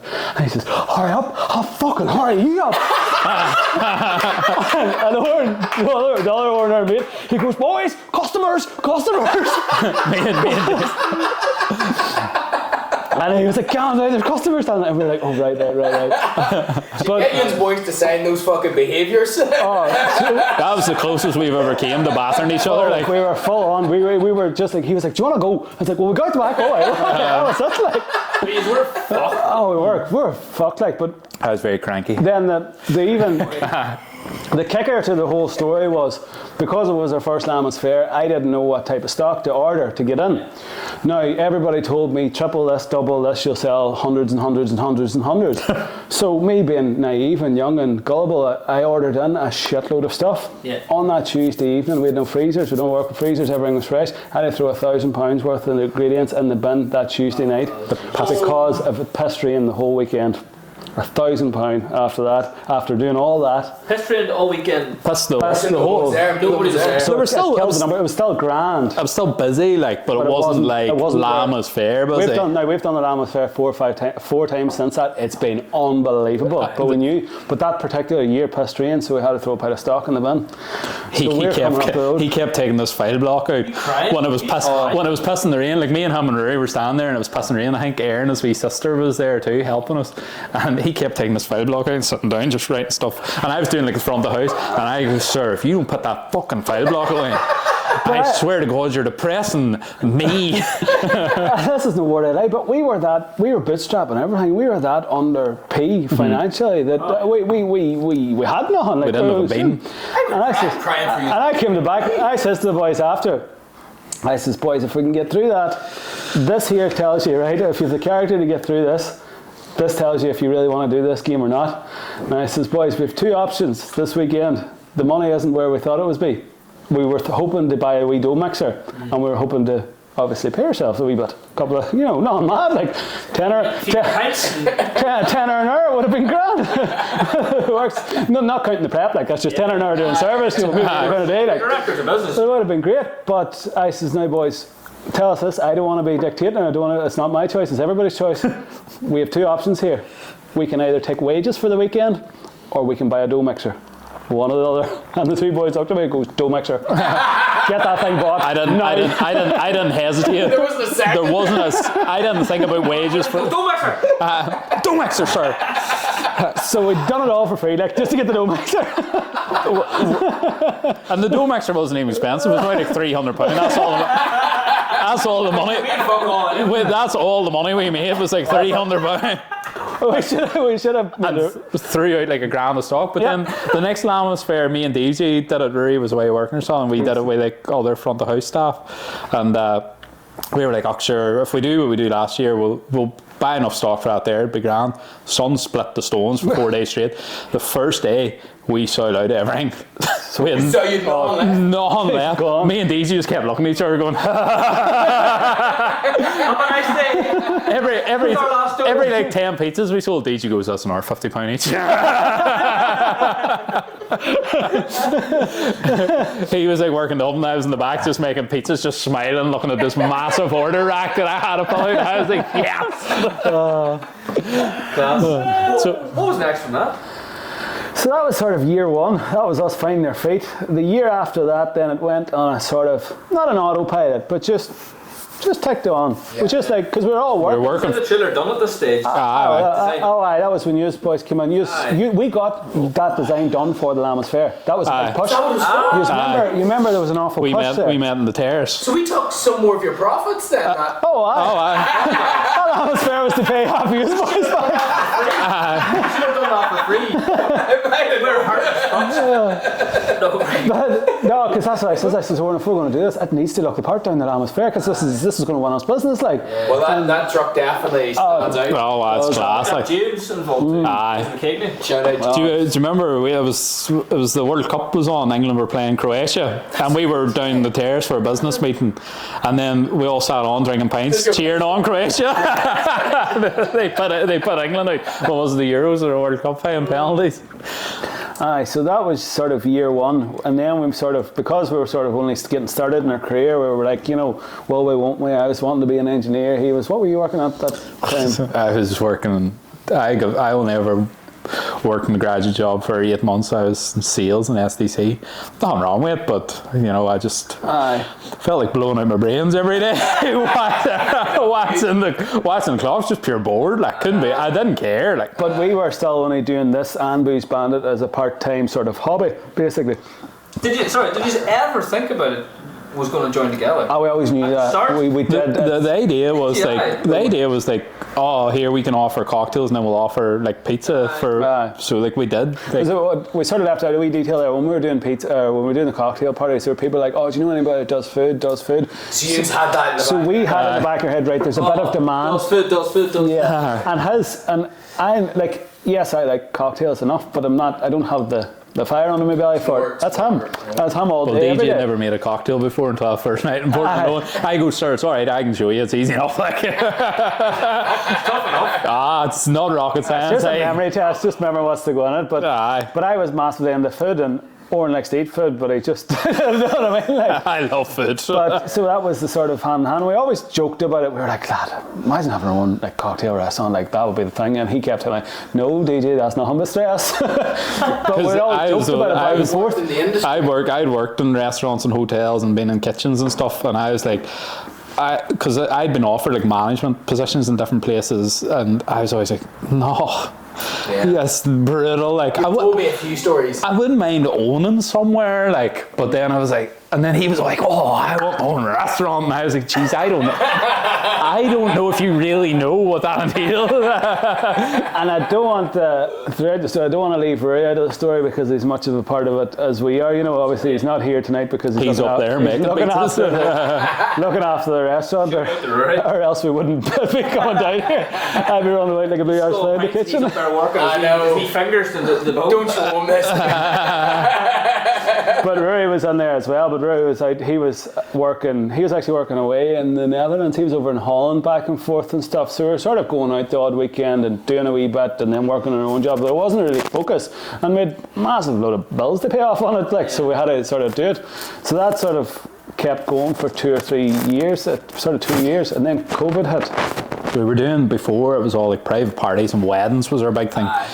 Fucking near every week you were dragging that trailer down to Fermanagh. Yes. And the other big thing was For Ross Harbour Resort and all them places, like, it's so far away. And the other big thing I was looking at it is like, right, we're in this job, like you get paid every Friday or every month. The catering gigs are seasonal. You can't build a business on the hope that somebody gives you an inquiry to go and do a party. Like, you know, what happens if you have a mortgage to pay and, you know, there's no weddings to do? So it was always just looked at as a wee bit of crack with your mates and a bit of extra beer tokens, like if you have to go on a holiday. And that was that. And then sort of for that event market, and then COVID hit, and then the whole thing obviously shut way down. But then we all got off in furlough, and the trailer was sitting there, and we'd built up all this stuff, and we're like, boys, we just started making these pizza kits. You know, to make it home pizza kits. Yes. Right. I forgot about being a dodgy car park. That's right.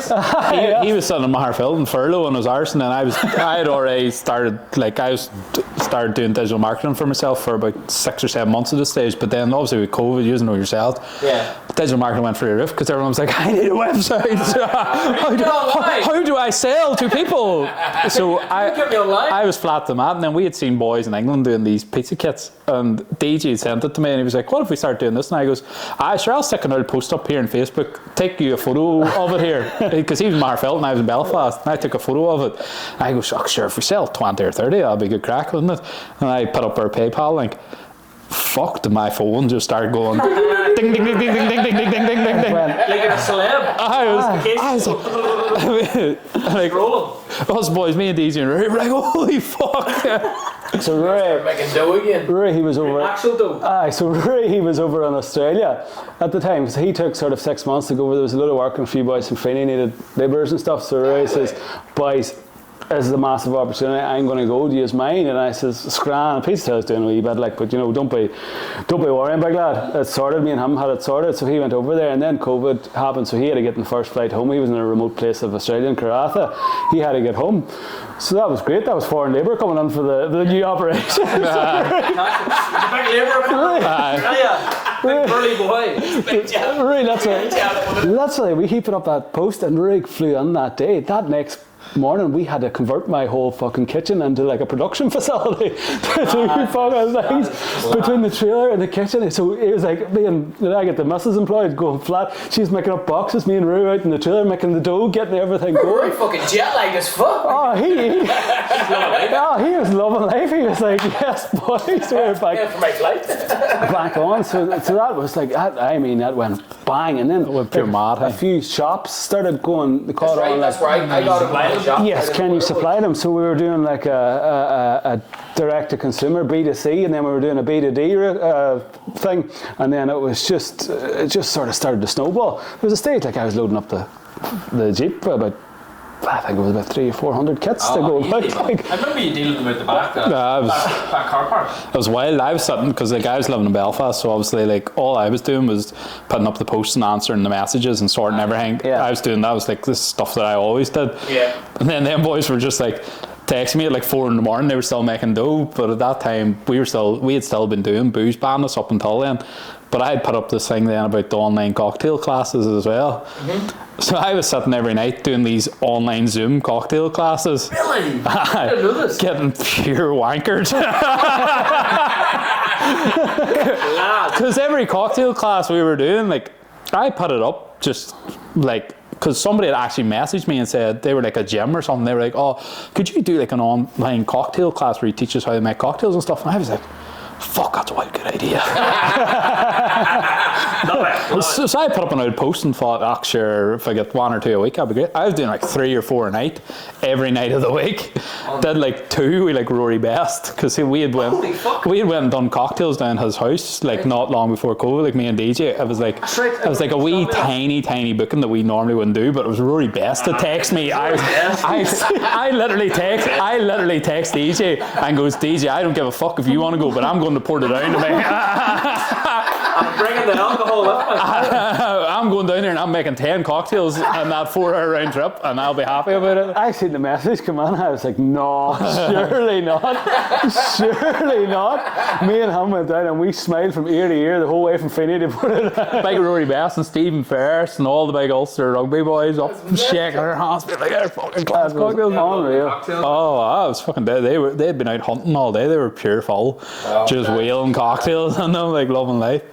But then them boys were sitting up to like 4 making dough, and I was Sitting to 4 fucking getting full. I got that bad. Like my Grania was working in the Ulster Hospital at the time, and she was doing like night shifts, and she was like coming in like late at night, and I was sitting there stocious, like pure full. So at the last few weeks of them online cocktail classes, I took like all the booze out of the vodka and gin. So I was just putting water in these cocktails and all, and just pretend, because like I was literally sitting there, everybody having a good time.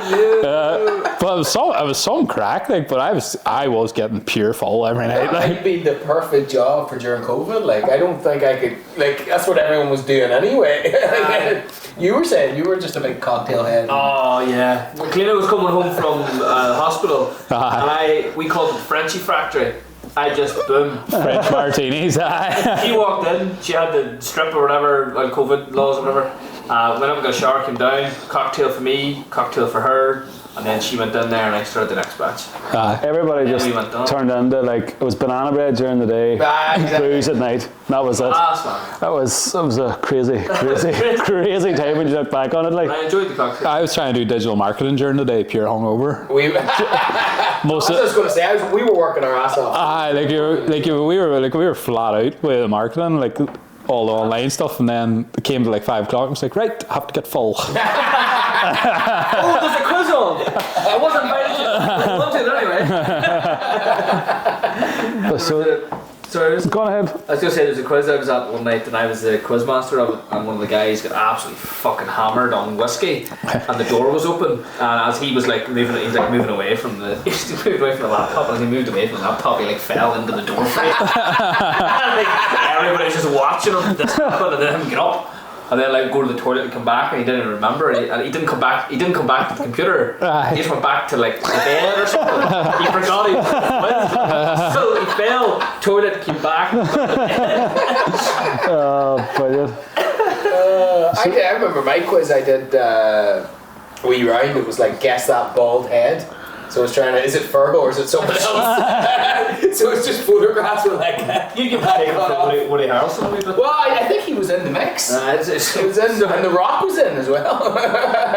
Okay, it does think I would have worked. Different sort of gradients there. Like. Depends on your screens.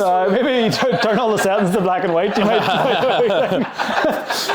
So everybody, for this round, you need to turn your settings to black and white to make it fair. Never get this one. So anyway, back to where we're at. Sorry. I'm not gonna forget. So we were out doing them pizza kits, and that was fine. But COVID, like, I suppose everybody went through this. It came to a realization where it was like, I just looked and I was like, I was driving, and again, I love my work. I love the people there. It was great. But I was driving an hour from here to there, sitting in an office all day at a computer, driving an hour back, when I had this thing on the side that I was immensely passionate about. Yeah. And COVID for me, it was like... What was the offices, sorry, again? In Oma. Right. Aye. And I was... Oh, it was a terrible drive. And I loved the work, and it was great, but I was like sitting there and I was like, surely there is more to me than this. Like, there has to be more. This is not all she wrote until I'm 65, 70. Like, so I says, look, what's the worst going to happen here? I was like, I'm about 26, 27. I can go do this thing. I can fuck it up and I'll be back in an office for 32 having the itch scratched. Grand. So he says to the boys, I says, right. I says, look, we've done this so far. It's going well. The things that we've tried to do is work to a degree, but we haven't really put the toe on it because nobody's really focusing on it. We've sort of done it as a thing. Yeah. Could we make this work as a full-time gig? Because not so much Odhrán, in fairness, because he's always had his digital marketing stuff, but me and Ray used to be out doing gigs, and he hated his job a lot worse than what I hated mine. I didn't hate it, I just would rather do something else. Mm-hmm. And he was like, we used to sit there after an event, like, you know, the whole buzzing after doing a wedding, like, imagine we could do this full time. imagine just you and your mates like just working. So you wouldn't work a day in your life. Like, could you imagine? Imagine we just did this. And I was like, me getting into like overdrive, like when I was designing the trailer. I says, oh, how the fuck could we make this work? Could we do it? Like, could we do it? And I was like, so it was like break even in this, and I was like, right, how many pizzas do we need to sell to cover Rory's wages? How many pizzas do we need to do this? And how can I do this? And could I put Rory here to manage this? And then I could stay at my job for a while. So eventually we get round the roundabout, and then we says, right, we'll go for something. We'll go for the next step up. We'll try a wee takeaway. We'll try something, something that's sort of in between a full-blown restaurant service cocktail bar and where we're at the trailer. So it says, we'll try a wee takeaway. Like, that's not much more than what we're doing. We do pizzas every day. We'll do just a few more pizzas. It's grand. So then, if it was mine, we looked at the Portland spot. This is all going back. I forgot all about that. So we couldn't find a way around Marfelt, and Marfelt was pretty saturated, in my opinion, at the time, for if you were just trying to run a takeaway. I was like, well, there's a lot of competition there, So then we says, Portland doesn't have too much there. So we talked about it and we went through it and we said, sure, we'll try it. So we were nearly over that's when we brought Juice Boys in. And we were going to do this and make this work, but in my heart I knew it wasn't right. But we could have probably made it work. And I think it would have worked, like. It would have been fine. Dare I say it would have been probably more profitable. No.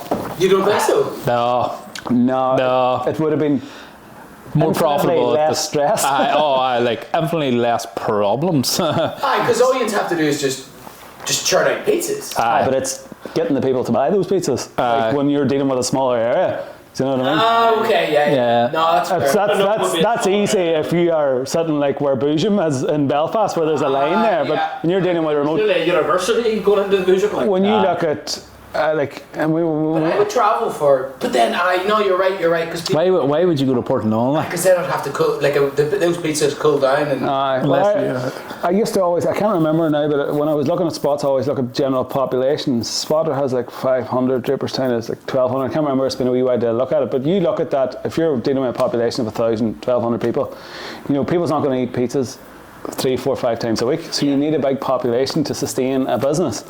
So like that, no doubt the Portland would have worked because we would have ran a delivery route, and that's how we would have made it work. Do you know what I mean? We don't do deliveries in the restaurant because you can't. Your overheads would have been a lot lower too. Like overheads lower, so you wouldn't have to sell. You'd, instead of selling X amount in the restaurant, you would sell Y amount, and you'd still come out with the same grand. But that we were sort of nearly ready to pull the pin on that, if you mind correctly, and then I was over in Rome.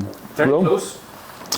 It was like last year, the year before, I was over in Rome, and me and the missus again were over for a nice wee trip in Rome, and I remember standing outside the Vatican in Rome, and I seen a message coming in from the previous tenants of her place, being like, we're thinking of moving somewhere, would you just be interested? And I was like, oh my God, it's a Vatican miracle. Did you go down?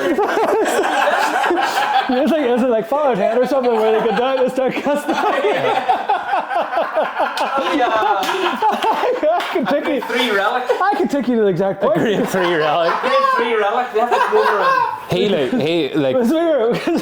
I seen it straight away as well, like, because I have the notification on my phone. I was like, holy fuck, and then he just sent it in, and he goes, holy fuck, because we used to always drive by and be like, oh, we fucking love in there. Hey, that's a spot. Hey, I had the dog at that stage. I didn't know you were after that spot, like, or had it. We always just looked at it and were like, oh. Well, I'd walk around that place. I would always take the dog a walk around Marfelt every time and always watch what's going on in the local area. And I looked by it and I was like, I'd take that place in a heartbeat. You know that? Can I ask a question? It's not dubious though. What do you mean? Because a lot of places moved, a lot of companies moved to that place, and it was like, we were, not successful. A wee bit of a curse, no? Well, do you want to say that word? We got told about this curse after we'd already signed, like it's a curse. Paul Hughes picture frame, and like he had said it to DJ, and then I was walking in one day, and like in the back, it was like, oh.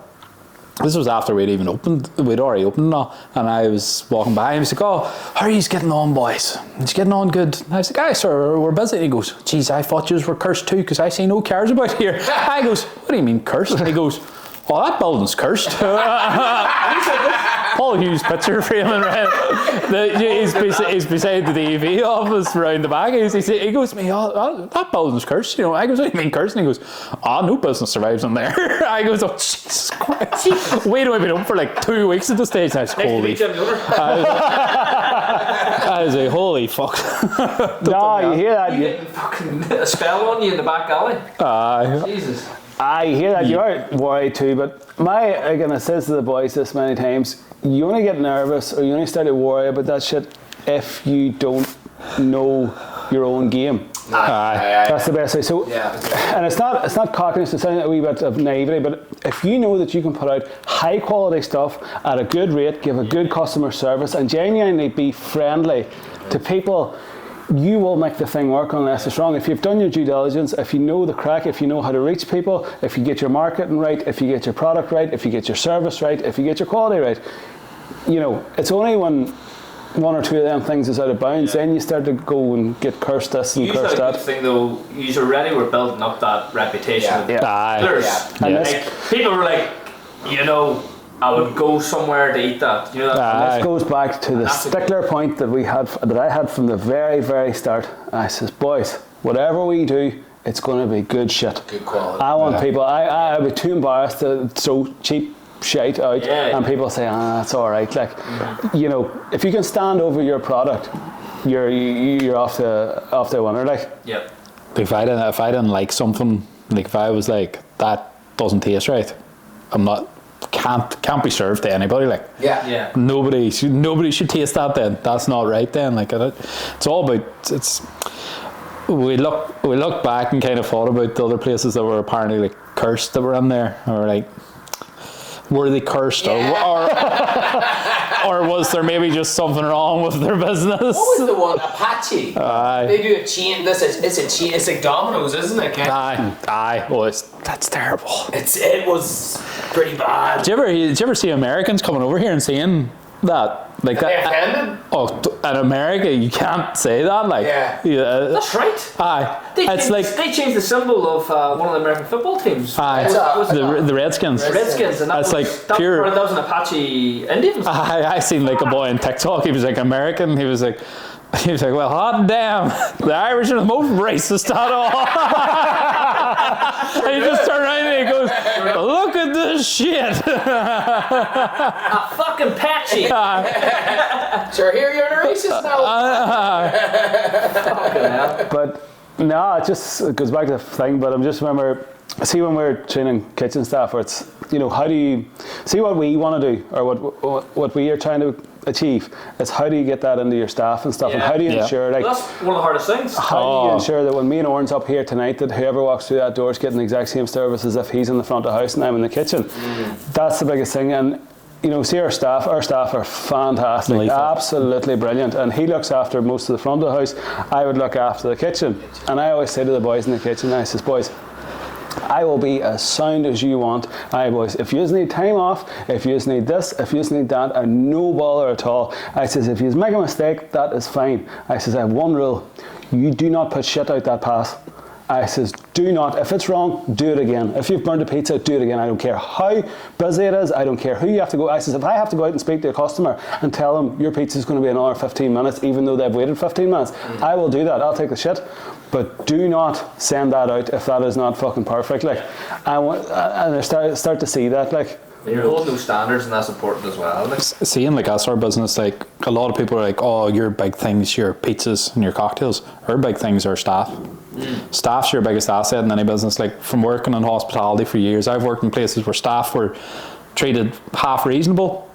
They didn't leave, service was good, everything was good, the place was great. I've worked in places where there was fucking staff leaving every week and the place was a shithole. And it was because the staff weren't trained, they didn't know what they were doing every week, and then they were...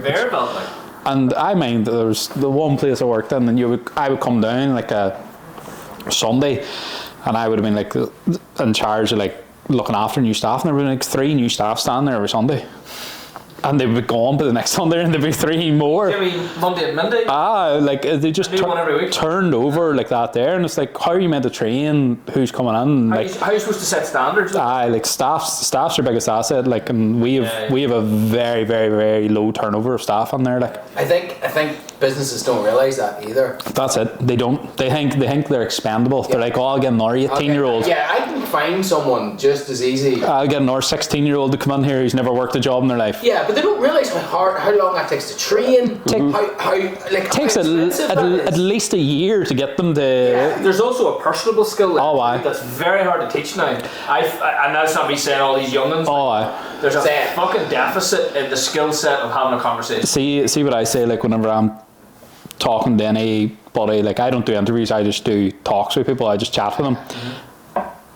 I can't teach you to have a personality. That sounds terribly rude. It's true though.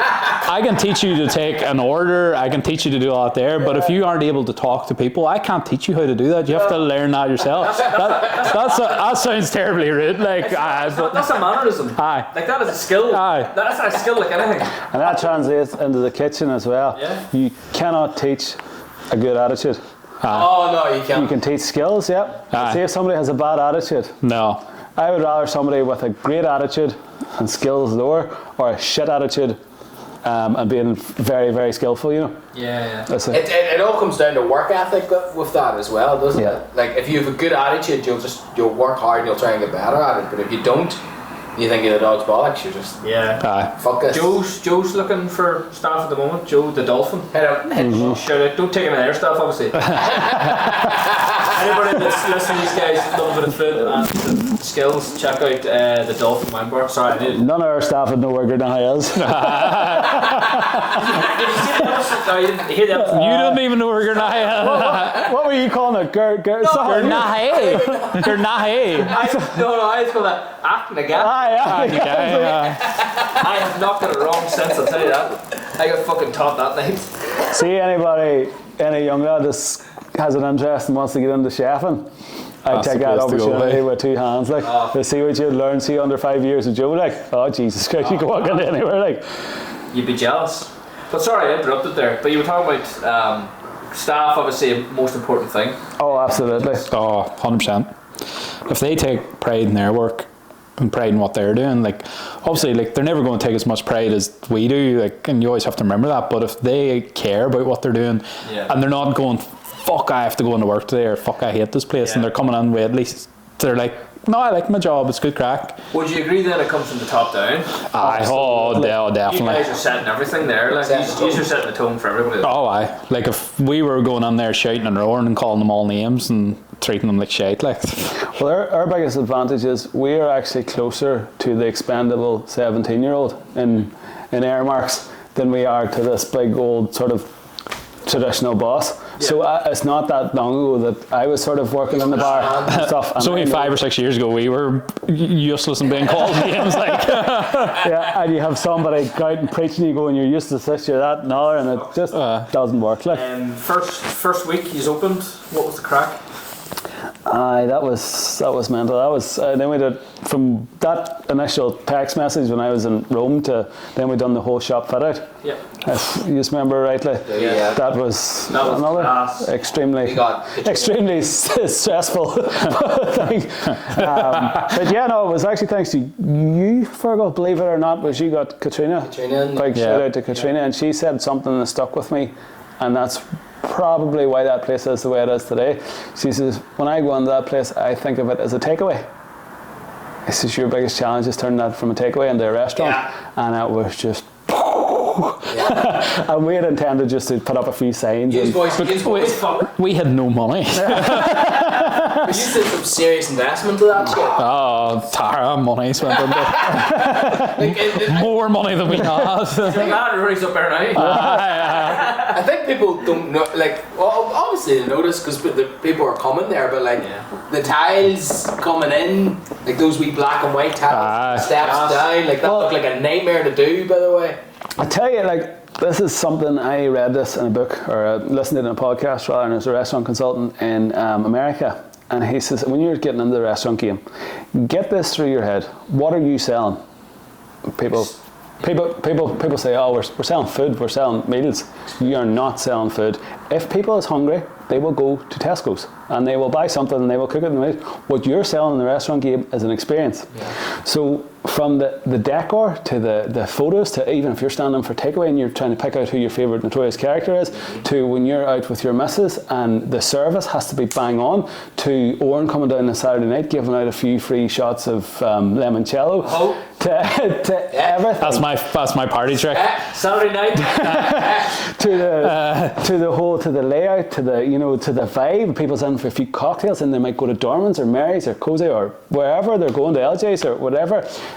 You're in the experience game, and you have to get that through your head, and that's all tied in from that whole point. And even like the sort of the design on the wall that spray painted. Who was it? Oh, that was Alexandra. Wall art by Alexandra. Unreal. Beautiful. The whole thing. Was up the pizza wings? No, she did that too. She done both of them. But the one I'm talking about is upstairs. Pulp Fiction. That's right. It's great, and that was so random how we came up with it. We were just like chatting about everything. We were going a completely different. We were trying to think, and I was like, "What?" I said, "Pulp Fiction." And no, it was Katrina that says Pulp Fiction. It was Katrina. No, we sat around. There was 15 different ideas, and I was like, there was so many. That'll work. And Katrina said, and goes, "What about Pulp Fiction?" It was that. And I just go, "That's it. Yeah. That is it. That's the money shot." We just sort of just landed on that straight away, and then it was like, that's with a slice of pizza. Instead of the guns, pizza. Yeah. It was good. It was good. Just funny how these things work, like, isn't it? No, it was.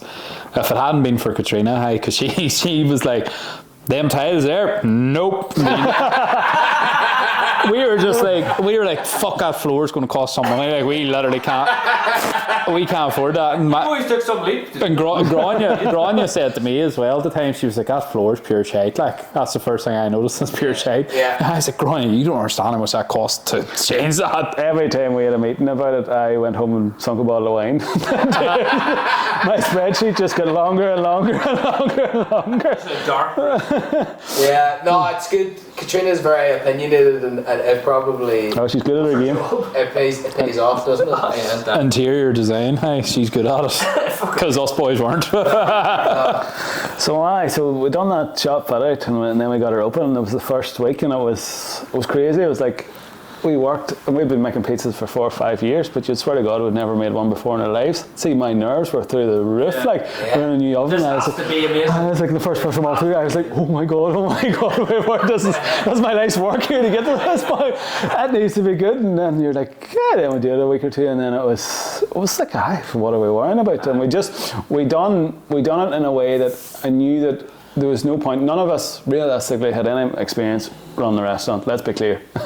He'd worked in a few restaurants. I'd sort of messed about in bars and stuff, but really, we're out of our depth completely. Oh, completely. But my biggest thing was like, control the floodgates. Open the takeaway first. Let's see how that goes. Let's try and iron out, change out the kitchen layout, boom, boom, boom, to get the staff up. Then open the top floor. 20 seats, 24 seats. Let's see how that is.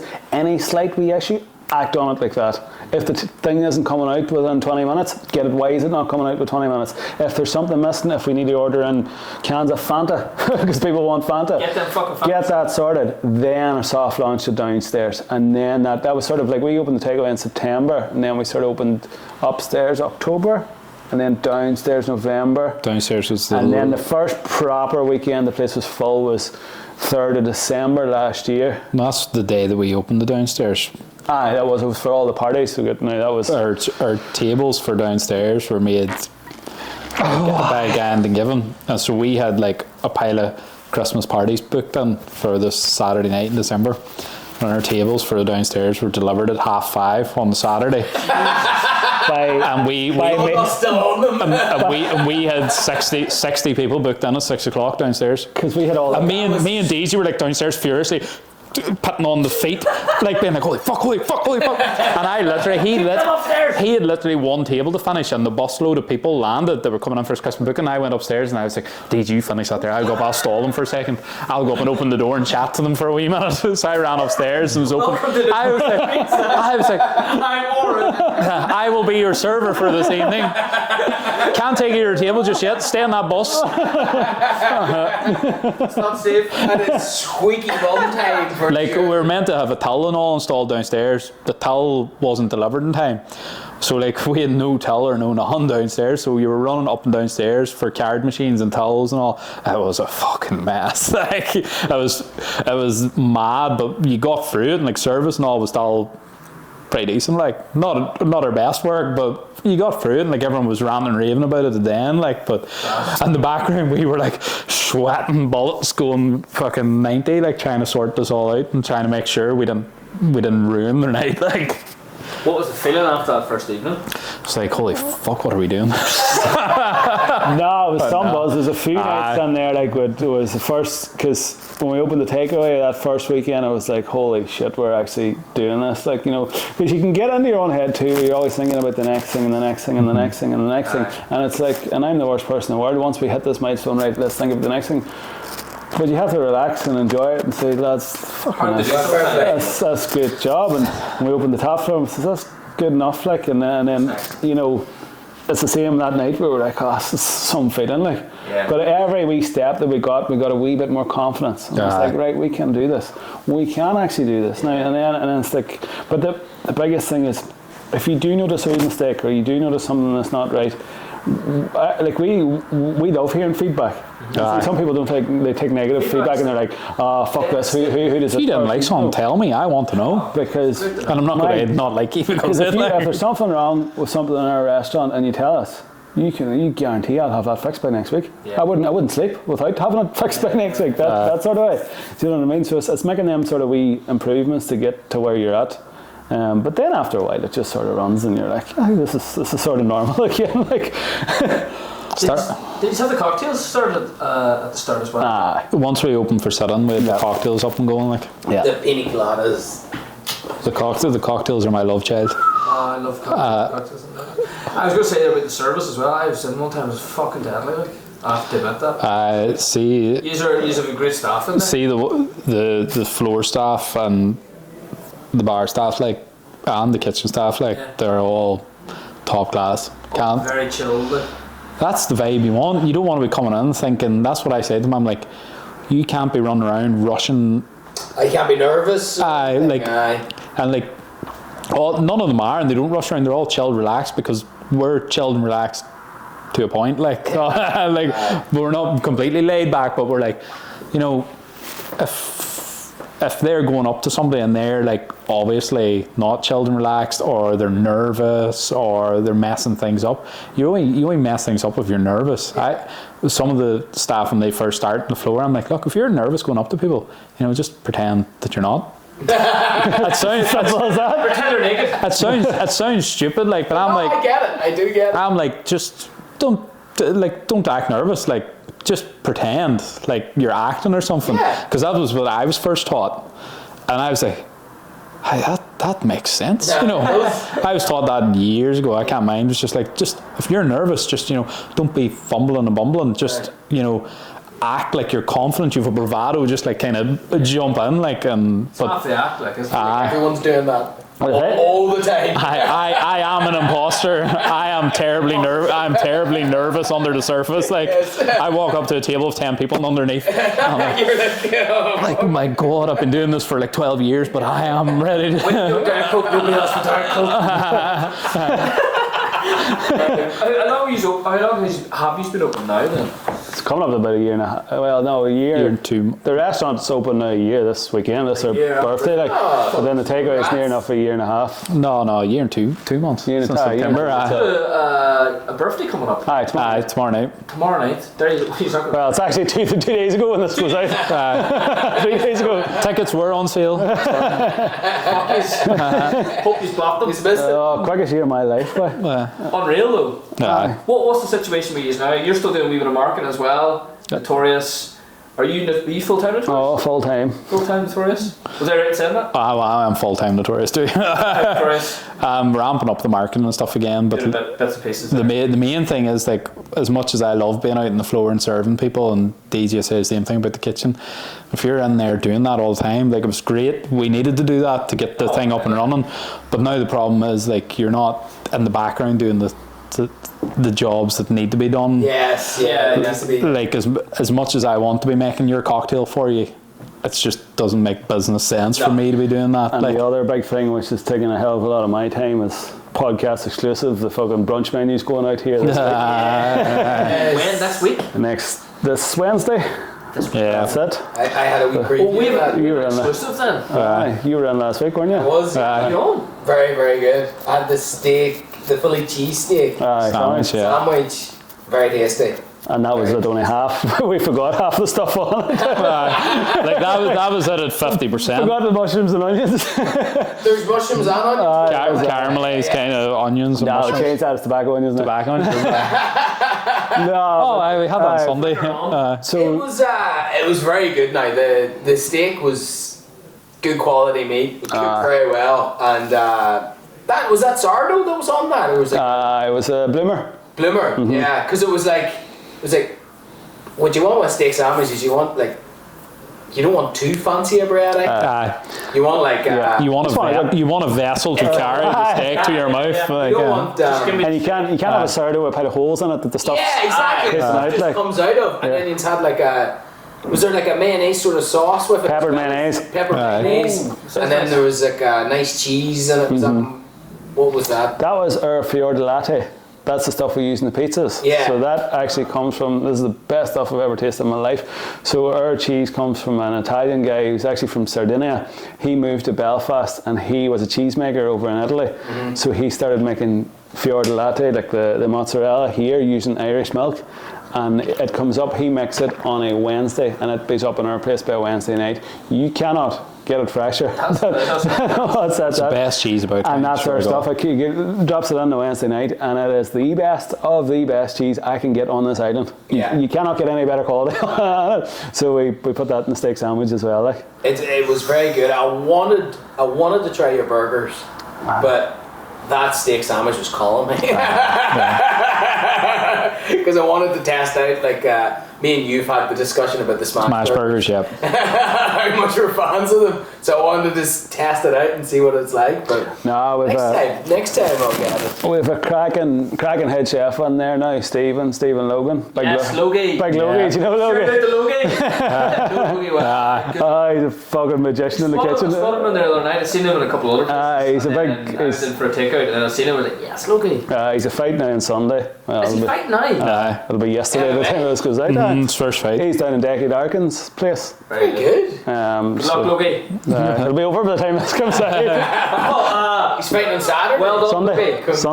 Sunday. Yeah, well done. Mate. No, he's a wizard in the kitchen. Good lad. He's brilliant. So he's top He's notch. fantastic. So he's driving the stuff there in the kitchen. Like so, it's about holding everything together, keeping the brunch on going, keeping the pizzas quality high, and keeping everything going.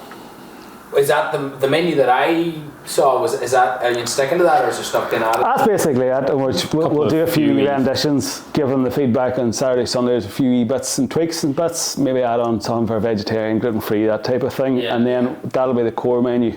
Then we'll do once we get the run of things, then we'll do nice sides.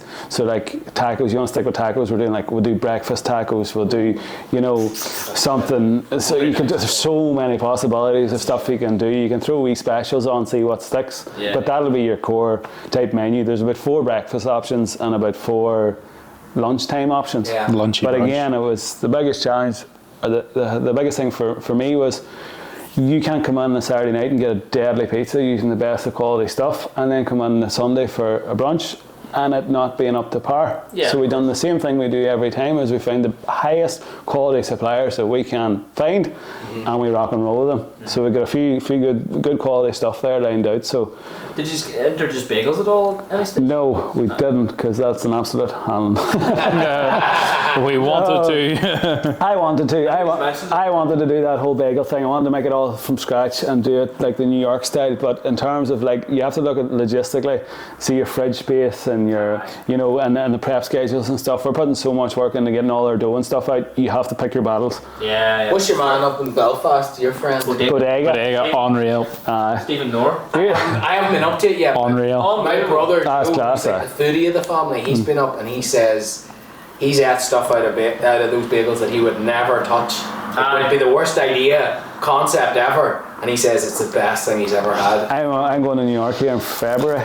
Yeah. For my 30th birthday, I'm going to beat bagels. Who knows? Get a bagel shop going to Marfell. Could happen. That's not exclusive. I'm a customer. That's an exclusive as well. No, fantastic. Something I always ask the other guest lads is whenever someone goes into Notorious, meets you lads, meets the staff, what do you hope that they gain from that interaction?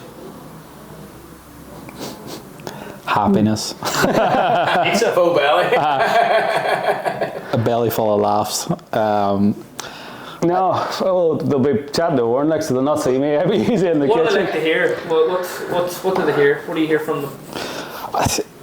The way I look at it is like the way I want a customer to leave Notorious is the way I want to leave a restaurant. Whenever I've had a great experience going away, talking about that food was top notch, those drinks were great, and that service was fantastic. That sounds like very like wishy-washy, but it's just like you want them to go out. The thing he was talking about, an experience, they want to go out and telling people about the experience they've had in this place and the joy it nearly brought them. The way we're sitting here talking about how deadly Bodega Bagels is, and like I want them to go away saying the same things about us. Yeah. As much as possible. And I know DJ's the same. It's kind of like when me and Clodagh go out for dinner, I either come out and go, what do you think of that? Oh, it was alright. Or I come out and go, that was good. I enjoyed that. You know what? I was happy enough paying that. That's how you come out with that. It's like you want them to leave Notorious and be writing under the group chat about how good it was. Well, if you have listened to the podcast at all, he's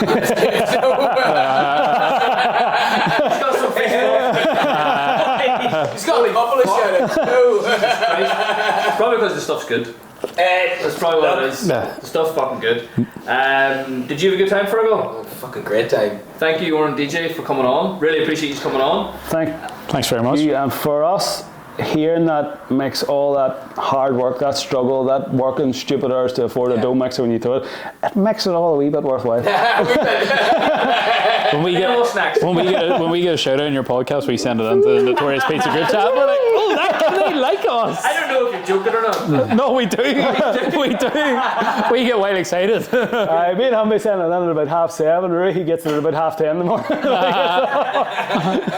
He's out for listening. No, thank you very much for coming on. Appreciate it. What do you think of our new podcast studio? Some setup. It's class. Guinness on tap. What more do you want? Guinness on tap. The flat is dangerous. I know. The good room. But yeah, had a really good time, lads. Thank you very much for coming. And we'll cue the board on. Yeah.